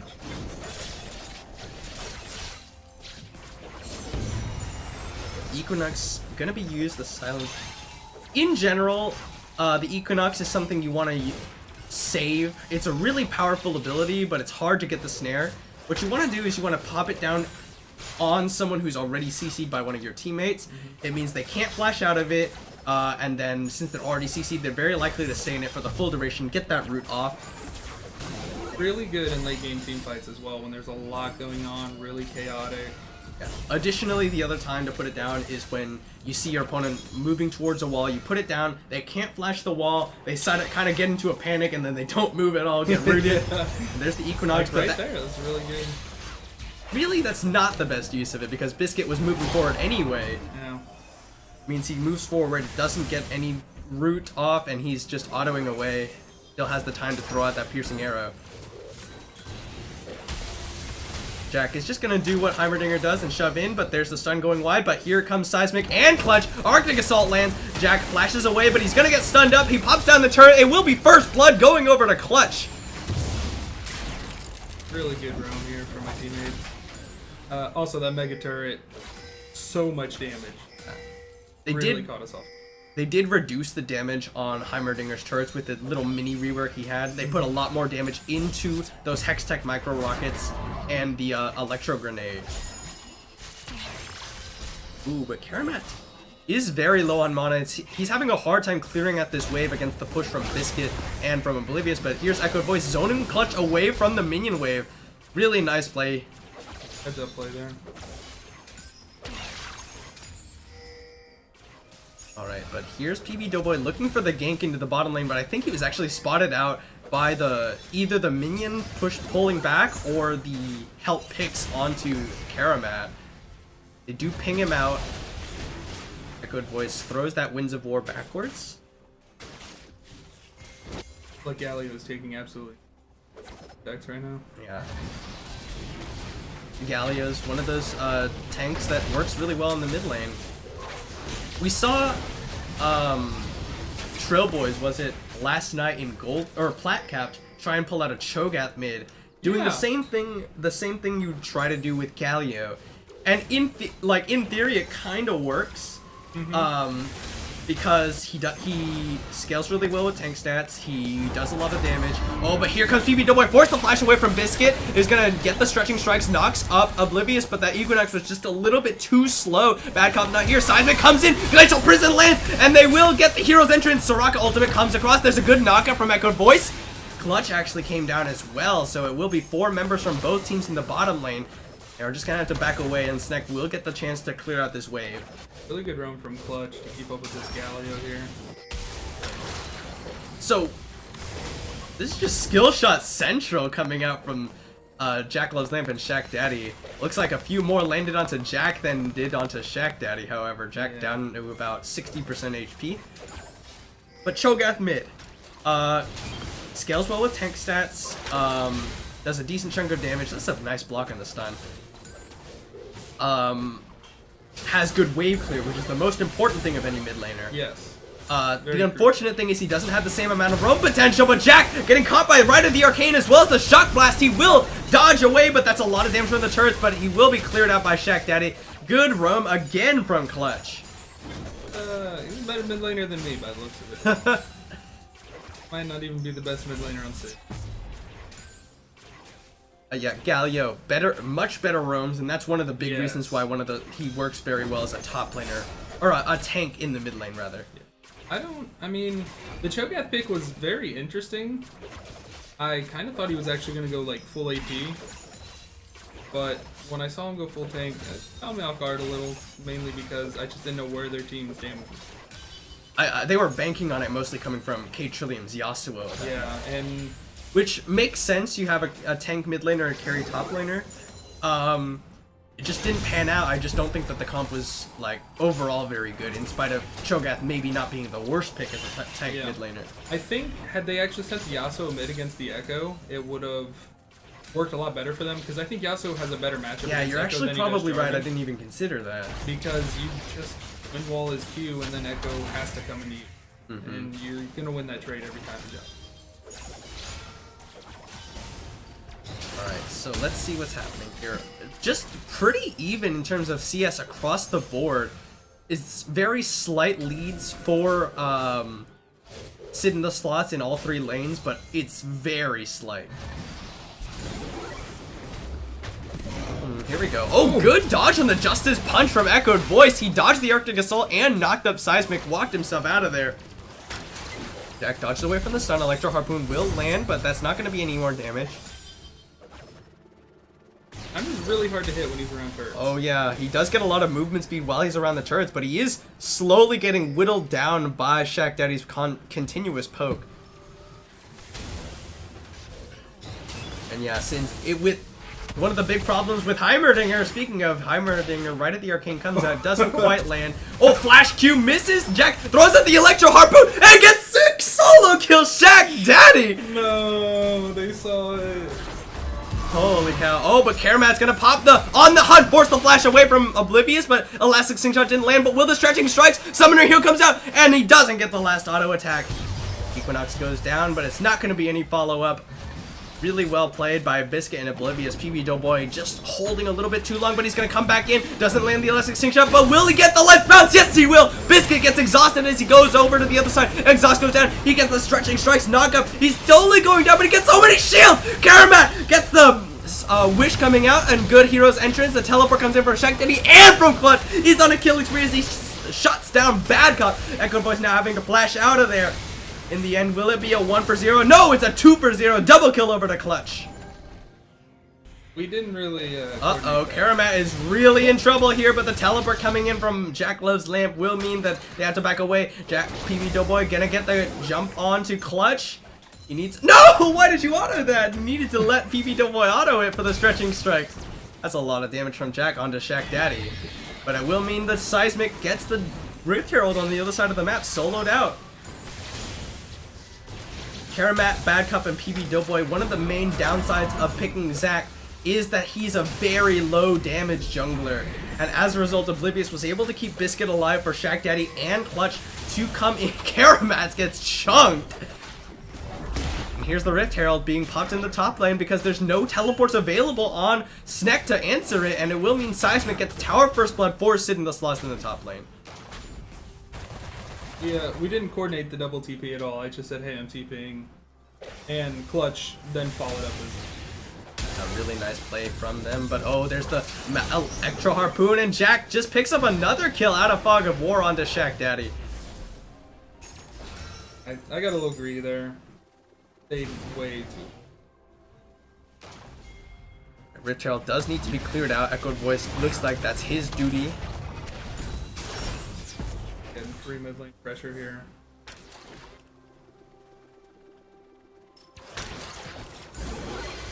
Alright, Ardent Sensor finished off for Oblivious, so that is a pretty big spike in power for anyone that Lulu is around. Now Biscuit flashes for the Chain of Corruption, will force the flash from Bad Cup, but again it lands onto Jack! Equinox being used, Blade of the Rune King active, and Clutch goes unstoppable! All 5 kills for Sid in the Sloss on this top turn mid laner. Just straight up Ardent Sensor, no other items. He's got the coin. That is it. But Clutch has been roaming like a monster this game. He's been everywhere he needs to be, there to clean up the kills or just make them happen. Good smack from Seismic means no steal for Karamat today. Really close though on number 3. Right, Echoed Voice. He has a Sheen item, so he's trying to do what he can to put damage onto this top lane tower, but it's not the fastest.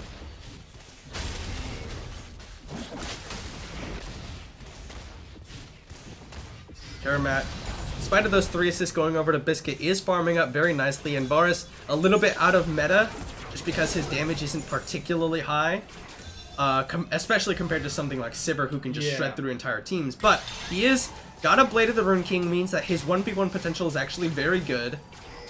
And his wave clear is really good, so I think he's not like the worst pick against a Sivir. But Sivir is so much wave clear, so much wave push power as well. Everything. Such a way better AD character, I would say. The one thing though, Sivir is a little bit less safe by technicality because of the more range that Varus has. Not only on his abilities, but also his auto attacks.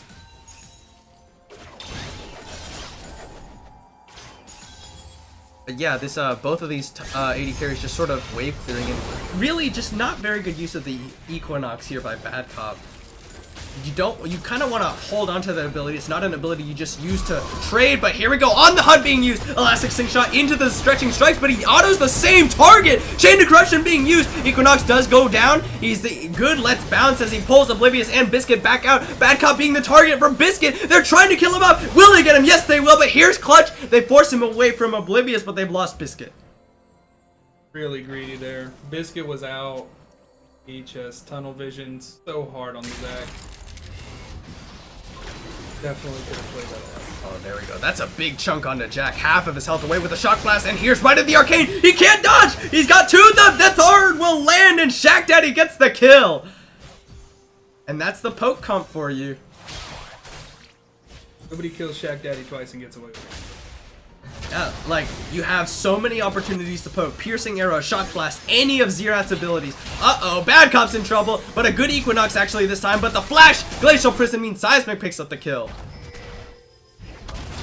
There's so much poke on the side of Sid in the slots, means that once any of them lands, they can either open up with Chain of Corruption for hard engage, Seismic can use the Glacial Prison to engage, or they don't even have to, and they can just take their chances with Rite of the Arcane trying to land that onto an already chunked target, and as you can see, it's definitely enough to take out Jacklow's Lamp. It will be second tower of the game going down in favor of Sid and the slots, unresponded to by Snek. Vito Boy will take the blue buff for himself. Really far behind in the jungle. 30 CS. 35, exactly. 35 CS, not as influential as you think, just because more important in the jungle is the EXP, which, since they're both level 10, it's not as bad as it appears to be. You see sometimes where their junglers have even CS, but one jungler's 2 levels up over the other. That's a significantly worse. Yeah. I think a lot of it has to do with Seismic getting the Herald and just pushing top lane earlier on. Yeah. Ooh, good damage on the Bad Cop from Shaq Daddy. And so Blade of the Ring King finished off for Biscuit, as well as those Berserker Speeds. Rite of the Arcane being used. Who's he aiming for? He's looking for Bad Cop, but Jack comes forward, puts down a lot of damage. The Wish comes out. Jack just... I think he overshot that Electro Harpoon in there. That probably could have killed Shaq Daddy if he'd thrown it a little bit shorter, but Seismic coming forward.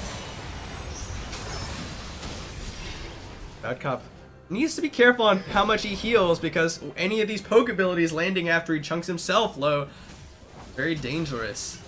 I don't think Shaq Daddy was paying attention. Timer just walked straight up to him. Could have easily... See Clutch, Clutch is skulking off to the side, looking for those shock blasts onto key targets of Snek. Oblivious is really low. Really greedy pathing. He could have been much more punished by it, but Biscuit and Shaq Daddy moving forward makes Snek hesitate a little bit more than they ought to have.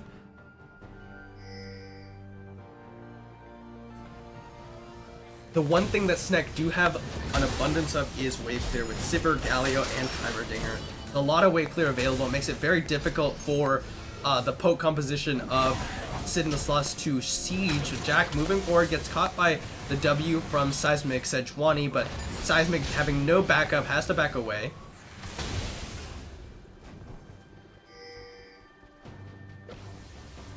Alright, Biscuit being sent into the top lane to get that pushing for them. Clutch also into the bottom lane. Doing the same down there. Seismic gonna put down some damage onto Echoed Voice. I think right here you'd be giving your red buffs this. Uh-oh, here comes right as the Arcane Shock Blast came out, and that's good chunk onto Bad Cop. Almost takes him out, actually, from full. Wish is available.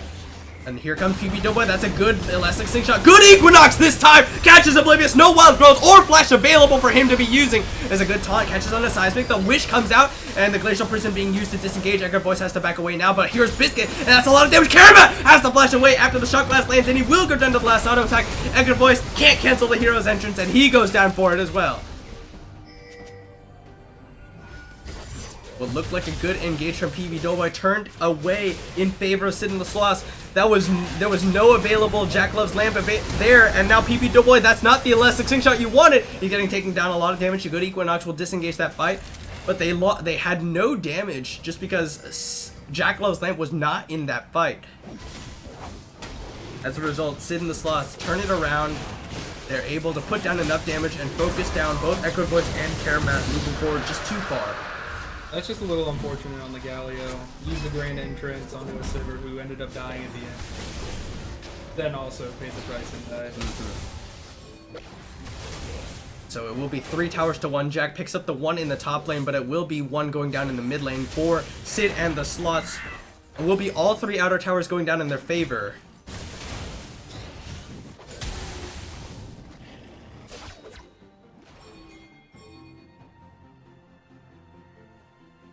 Cinderhulk and Warmog's armor finished off for Seismic. That's gonna give him a lot of health regen. Whoa, Sneck trying to sneak a Baron with the Heimerdinger. Heimerdinger does take the Baron very quickly, but Rite of the Arcane comes out, and that magic damage debuff from Baron is gonna be very dangerous when you have Rite of the Arcane as a threat. Good sidestep from Sneck, and they're still trying to do it. But no, they have to back away now. The members of Sid and the Sloths already knew what was happening, and they were collapsing very quickly. Gotta respect the call there, though. Cleared the vision. Heimer is one of the best Baron takers. Yeah. At around the 20-minute mark, you should drop that Mega Turret and just go to 10. Sneck, they're trying really hard. They actually have a very good Baron taking team, like you said, with the Heimer, with a good ADC, and Galio's even has that % health damage on Winds of War. And Soraka to just keep everybody topped off. Not only that, but also keep everyone Ardent censored up. Yes. You might think that only really matters for the ADC, but that extra bit of attack speed on every member means that you're taking it just that much faster. Yeah, and it actually adds up quite a bit. But Biscuit is going to take away his own red buff. Now it looks like... What are they going to do here? Sid and the Sloths, as a poke composition, their main objective is to get their side lanes pushing and all group mid. That's when a poke composition is at its strongest. Right now, side lanes are doing pretty well. Oh, but this might be the Baron call for Sid and the Sloths. They are doing it on top of a ward. So, Sneck do know that it's happening. They do see the ward now with the controller dropped by Oblivious. Echoed Voice did teleport up to be ready for the fight, which means Sid and the Sloths, they get out scot-free. They draw out that summoner spell from Echoed Voice, so good play by them. Jack is a little bit isolated from his team. Seismic could probably have gone in on that one. Here's Rite of the Arcane being used. Bad Cop trying to top him off. Good sidestepping from Sneck.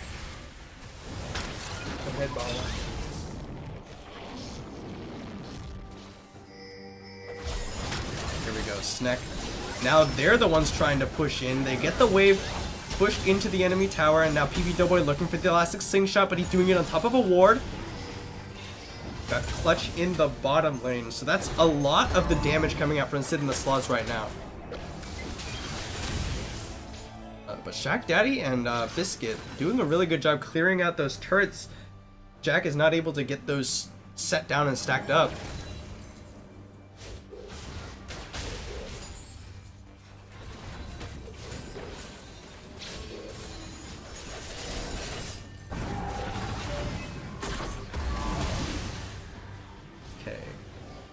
Little bit of calm now. It's 5.4k gold in favor of Sid in the slots. Their minion waves are pushing for them in the top lane, as well as Clutch prepping that one in the bottom lane. Bad Cop gets caught by a stun, but here comes BB Doughboy. Beautiful Electro Harpoon over the side from Jack, but not enough damage. Wild Growth comes out. Hero's Entrance doesn't find anybody, and there's the Glacial Prison. Jack flashes to throw out the Hextech Micro Rockets, but they don't land on anybody, just not having the range. Equinox used to push away the members that sit in the slots. PB Doughboy charging up another Elastic Slingshot, but Sneck too low to follow. Lulu with a really good save there. Jack Daddy way too far forward. Elastic Slingshot, that's one of the things that's one of the advantages of having a Zac on your team. You can engage from so many unusual angles, but PB Doughboy is going to come in, throw out the stretching strikes, and decide this was a bad idea. Takes a lot of damage for that one.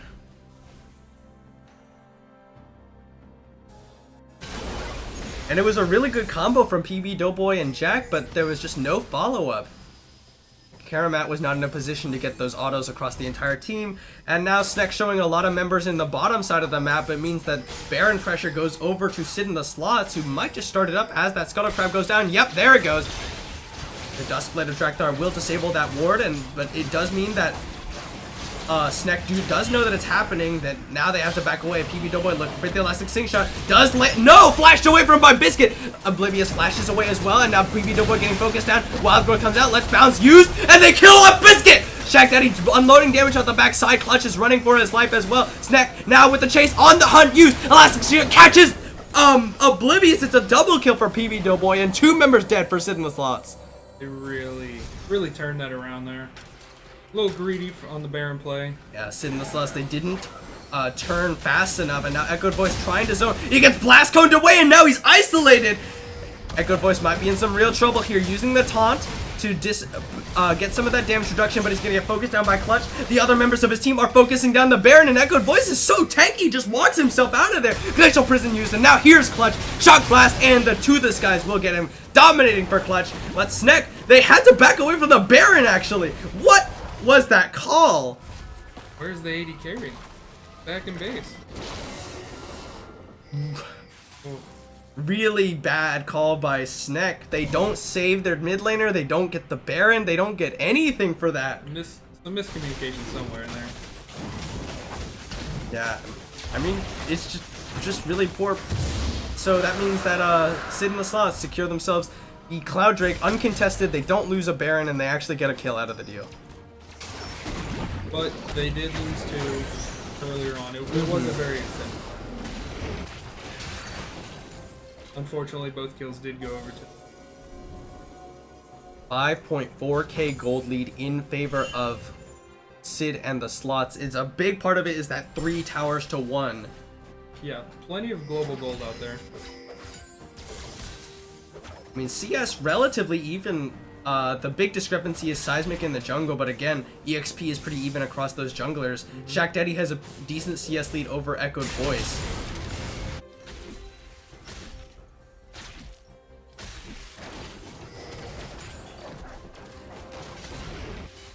Jack is actually going to be the one to pick up that blue buff. Makes sense. The Galio not as reliant on that. Lulu's still no boots. Interesting. Oh yeah, he's building the Redemption Oblivious after the Ardent Sensor mix, which is in general the right thing to do. I'm actually curious to see what Bad Cop is building out of that Kindle gem. Normally after the Ardent Sensor on Soraka, you would see, like the Lulu is built, the Redemption. Redemption's a really good item on Soraka, so I'm confused as to why Bad Cop is not building that item. What's he building with this Kindle gem? I don't know. It could be Knight's Vow, but I think that's highly unlikely. It doesn't make a whole lot of sense to build on Soraka. Did Kindle gem, is that used for Warmog still? I believe it is, so that could be it. But he doesn't have any more HP aside from that. Yeah. So I don't think that that would be optimal either. I really think the Redemption would be the better item. Yeah, absolutely. Ardent Sensor for everybody on the team. Kind of really hard to just pass that up right now. Mm-hmm. I just think Ardent Sensor Redemption in that order is so good on all of the enchanters, really. Absolutely. Alright, Echoed Voice here to try and stop Clutch, but it's a level 13 Gallia to a level 15 Jace. Good use of the Shield of Duran to stop some of that damage, but Echoed Voice, he does have a huge deficit in terms of global gold, kills, and base stats based on EXP. Justice Punch in. He doesn't land it. He's gonna throw out that Winds of War. He's just trying to wave clear, make sure Clutch doesn't take this tower for free. 3 TPs up currently. Galio's got 1. Jason's there with the other 2. Jax is about up off down here.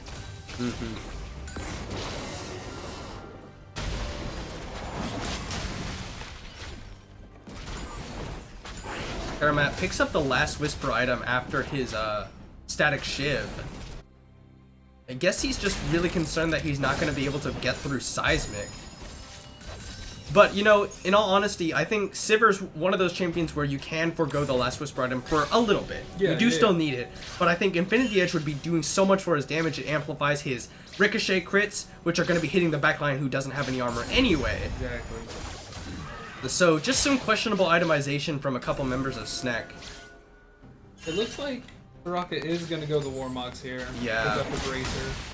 And, to be fair, it is a good idea in theory, considering the amount of poke available from Sid in the slots. Once you get poked down, you can just back away as long as you don't get hit again. You can let yourself regen. You don't have to take a recall every time, but you don't have enough HP really to make use of it. So I really think the Redemption would be still better. I think Warmogs is a very good item in this situation. Just not right now. Early Mortal Reminder picked up as well here on the Varus. Oh yeah, and that is really gonna negate a bunch of healing. Yeah, negate a lot of Soraka's kit as well as Zac. Yeah. Right. They're looking around this Baron pit. Might see them try again for this early Baron with the Heimerdinger. Well, not really early, but very fast, sneaky Baron. Yeah. Heimer's very good getting a Baron control here. Drop a turret in a bush and put out some damage. Cover a little bit. Cover your escape too. Is basically what it does. Yeah. Sid in the slots though immediately walk in, clear out any vision that SNEC might have put down.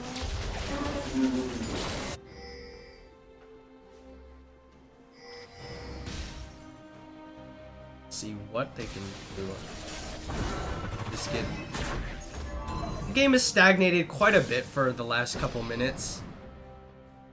SNEC still looking for the engage. The main problem of Sid in the well, I mean, it's not even really a problem. They just haven't really been making use of their comp, making use of their lead right now. They have enough engage in the form of Biscuit's ultimate and Seismic's ultimate. Yeah, I think they're just playing for objectives right now. You've got Dragon coming up here in about a minute. I think they're just stalling out. I think they know that they have the better scaling comp, I would say. Sivir really the only one who outscale kind of poses a threat, yeah. Which, I mean, I could be wrong. Heimerdinger could be amazing. Yeah, I think that Sejuani will outscale Zac. And of course, Galio in the mid lane, really good mid game, falls off late game just because of the lack of damage. Yeah. But I believe that Heimerdinger will outscale Jace. I think Jace is one of those champions that is very dependent on having a good mid game. 100%. Which Clutch definitely has done, which can transition him into a good late game if he's ahead already. He set himself up with the early roams, getting side lanes ahead. So champion for champion, I'd say both teams are even in terms of by position how many champions they have that outscale their opponents. Yep. But I do agree. I think that overall, as a full team composition, Sid and the Sloths do have the superior late game. Especially with what looks like a second mountain coming up. Ooh, yeah. They could secure this. It's going to be very easy to secure. Yeah. And it looks like SNEC, they're not going to be able to secure it. They tried with the ulted micro rockets. Yeah, a little late on that. Nux. Tempted to be used by the bad cop. I think Sid and the Sloths have to get a sidewave control here, which it looks like that's what they're tending to right now. But this does leave Baron wide open, with SNEC having all the vision control right now. A polymorph onto Jackalov's lamp, but they can't find the engage. It didn't quite have the range with Seismic's Arctic Assault and Jack. Now just setting up turrets, trying to zone away the members of Sid and the Sloths. and just clear out some of that vision.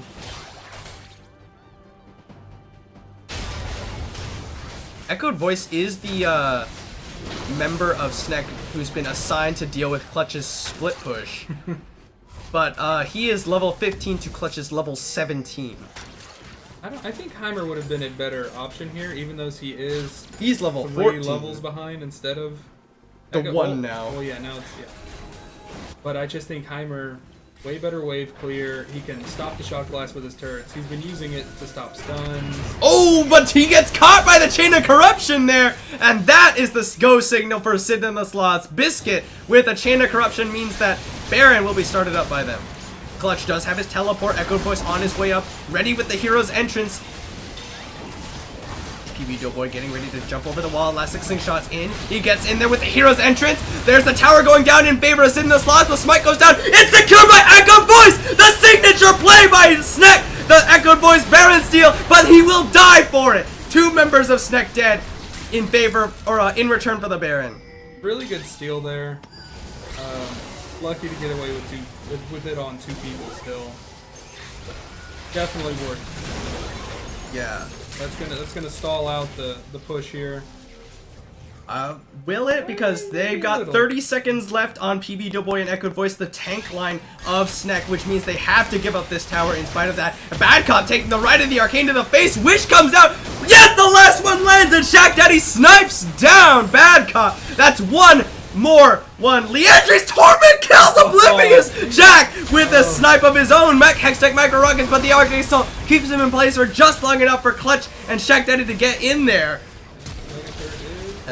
Mega Turret does do a lot of damage, but Sid and the Sluts have enough members here to clear out this Baron, or this inhib rather.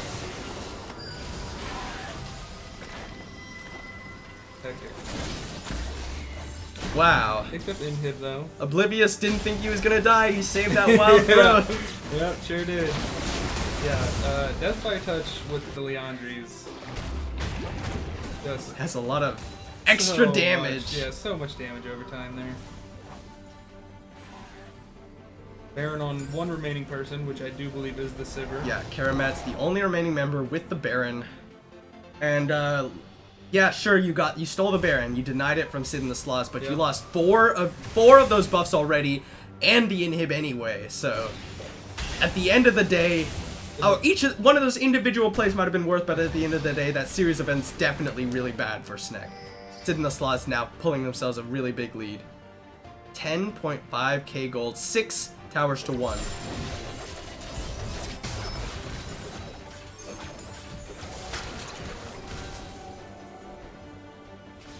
Hit 3 items, close to 4. I believe that about 4 or 5 is when Sivir becomes a real nuisance here. I'd say the 3-item power spike for Sivir is when her damage really starts to spike. Yeah. But at 5 items is when she starts to become a real menace because she's got so much lifesteal. Oh, that's a beautiful elastic slingshot from PB Doughboy. They instantly shut down Shaq Daddy. Then Let's Bounce Seismic into the backline. Redemption comes across, gets a big shield from Courage of the Colossus and from Oblivious. Will they be able to secure this kill? No, they will not, but PB Doughboy gets in with another elastic slingshot hero's entrance into the backline, forces the flash away from Biscuit, and there's the polymorph onto Echoed Voice. Chain of Corruption catches him under tower, but he's so tanky. Then a quick pick off from Snek. PB Doughboy charging another one in time. He doesn't land onto anyone, but Biscuit will be able to make it out. No target for that stretching strikes. Really greedy pathing there from Biscuit on the Varus.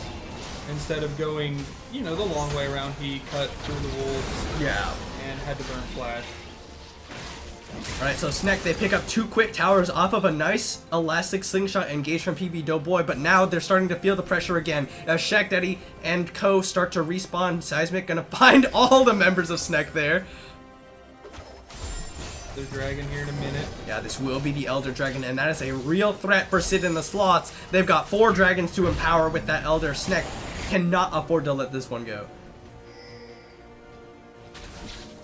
Spawning in about 45 seconds.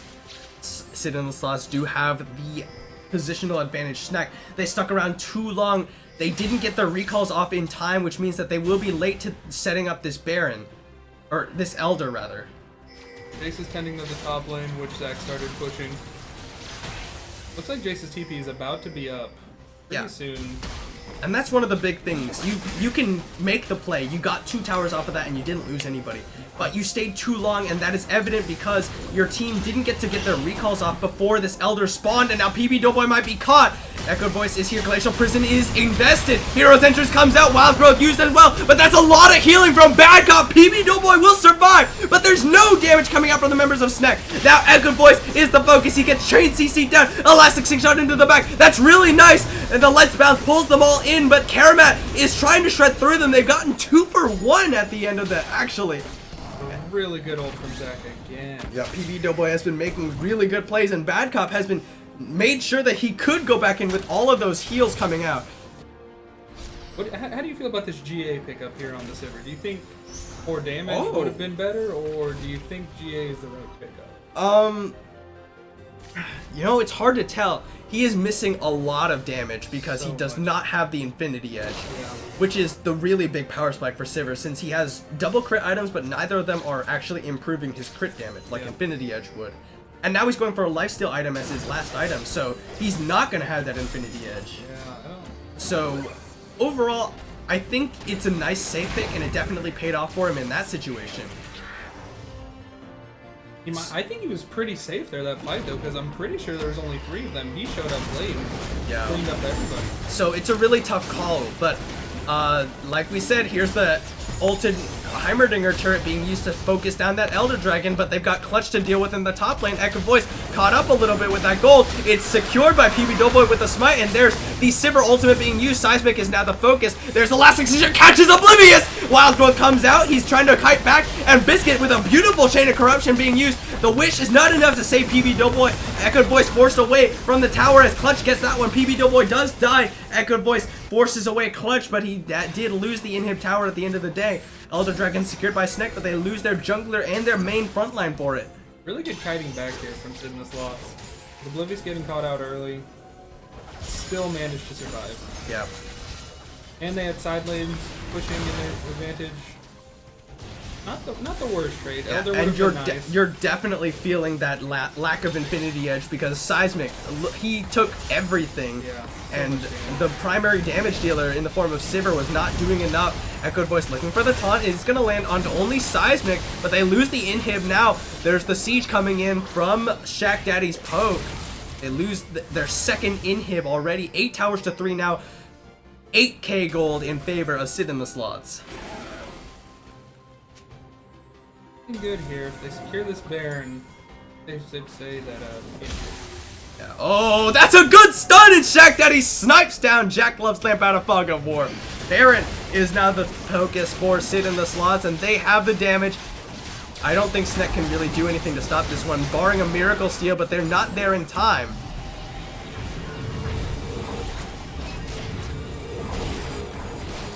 Right at the arcane used. Take their recalls. Clutch actually teleporting into the red side jungle, getting ready to he's gonna steal away the red buff and start baroning up that bottom lane wave. Only remaining tower available for Sid in the slots to take.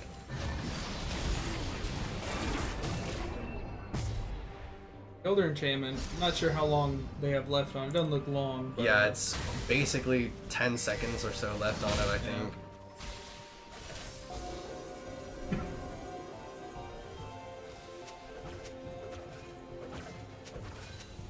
Alright, Doughboy gonna find Oblivious here. The ward is gonna be spotted out. Alright, this could be it for Sid and the slots, barring a really good invade from PB Doughboy. Forces the flash away from Biscuit. He flashes himself away from Chain of the Corruption. Oh, and that's a big bit of poke from Shack Daddy onto multiple members of Sneck. And now here's where the comp comes online with Baron buff. You've got the siege, you've got the poke. And there's a Elastic Slingshot on the only Biscuit, and there's a good stretching strikes, but the Wish comes out. Good Glacial Prison into the hero's entrance. Karamat will survive with that one, but Echo Voice taking a lot of damage. He gets sniped down right in the arcane from Shack Daddy. He's taking a lot of damage. Summoner Hill comes out to keep him alive. Clutch goes legendary as he takes down Echo Voice. Double kill goes over to Shack Daddy as he gets PB Doughboy. It's a 3-for-0 in favor of Sid in the slots. That might be it. Jack trying to do what he can, throwing out those Hextech micro rockets, but he doesn't have the range compared to Varus, Jace, and Xerath. Biscuit going forward. Karamat has to back away. Seismic is putting down a lot of damage. He gets stunned. He loses his Guardian Angel. They've killed Jack on the bottom side, and they will get Karamat out of the Guardian Angel. Sid in the slots. They've already got the Nexus Tower with the minions. They'll focus on the second one, and it will be Sid in the slots picking up their win in week 2 of the OKLCS. That was a interesting game. Yeah, that's an understatement for sure. So let's see, we'll bring you back to us while we prepare the MVP poll. Let us know who you thought the MVP for Sid in the slots in their victory over Snek was. I'll make that right here. MVP Snek versus Sid Yeah, sorry, it's kind of an in annoying. the slots. You gotta throw that in there. Let's see, we had Clutch in the top lane. Seismic, Shack Daddy, Biscuit, and Oblivious. One too many eyes. Alright, so that poll should be popping up in your Twitch chat. Let us know who you thought the MVP was for Sid in the slots in their victory over Snek. We'll stick around for a few minutes so that we can let you know who you voted for. Alright, we're going to play the horse race again. Clutch and Oblivious have taken off in the lead, 1-1. The other members, Clutch gets a second vote as Seismic picks up and catches up to Oblivious. And that's all the votes we've gotten so far. We'll take a little bit longer. I think this is pretty obvious who the MVP of this game was. I don't know. Clutch 909, but Yes. Seismic was also 3012, being a very good supportive force for his team. Yeah, I just think Clutch, the early game roams, got his side lanes going. Yeah, that Just was a played really it big part of the really well. game. I would have to say that does swing it very heavily in Clutch's favor. We'll have to see what the audience thinks. We don't have a whole lot of votes streaming in. But we will let you know that 50 Shades of Mosier, they do have the victory this week. Infeed Pete and the Lose Gang were forced to forfeit their game due to one player being unable to play out the series. Which would have been a pretty fun series to watch. Yeah, I think so honestly. too. But in case you didn't know, I'm AlexStation822. This is Thomas Shack Daddy Arata. We introduced ourselves at the beginning of the stream. We'll do it again here at the end. Our teams actually play each other this week. Oh, so that'll be an do. interesting... Do we have a time? A date? We do have a time. We're scheduled to play Wednesday at 7:30. Okay. That's beside the point though. So we don't have any more votes coming in. It's been a little while, so we'll go ahead. We'll say Clutch gets the MVP vote for Sid in the slots. I'm cool Very with that. understandable. That's who I probably would have given it to too. Absolutely, I think so. So that is going to be it for us tonight. That is going to be the end of week 2 of season 4 of the OKLCS. Tune in next week for some more games shoutcasted from all 3 divisions. Let us know in the chat who you thought MVP votes were when those come out, of course. Yes. But that is going to be it for us tonight. Thank you guys so much for watching, and we'll see you next week.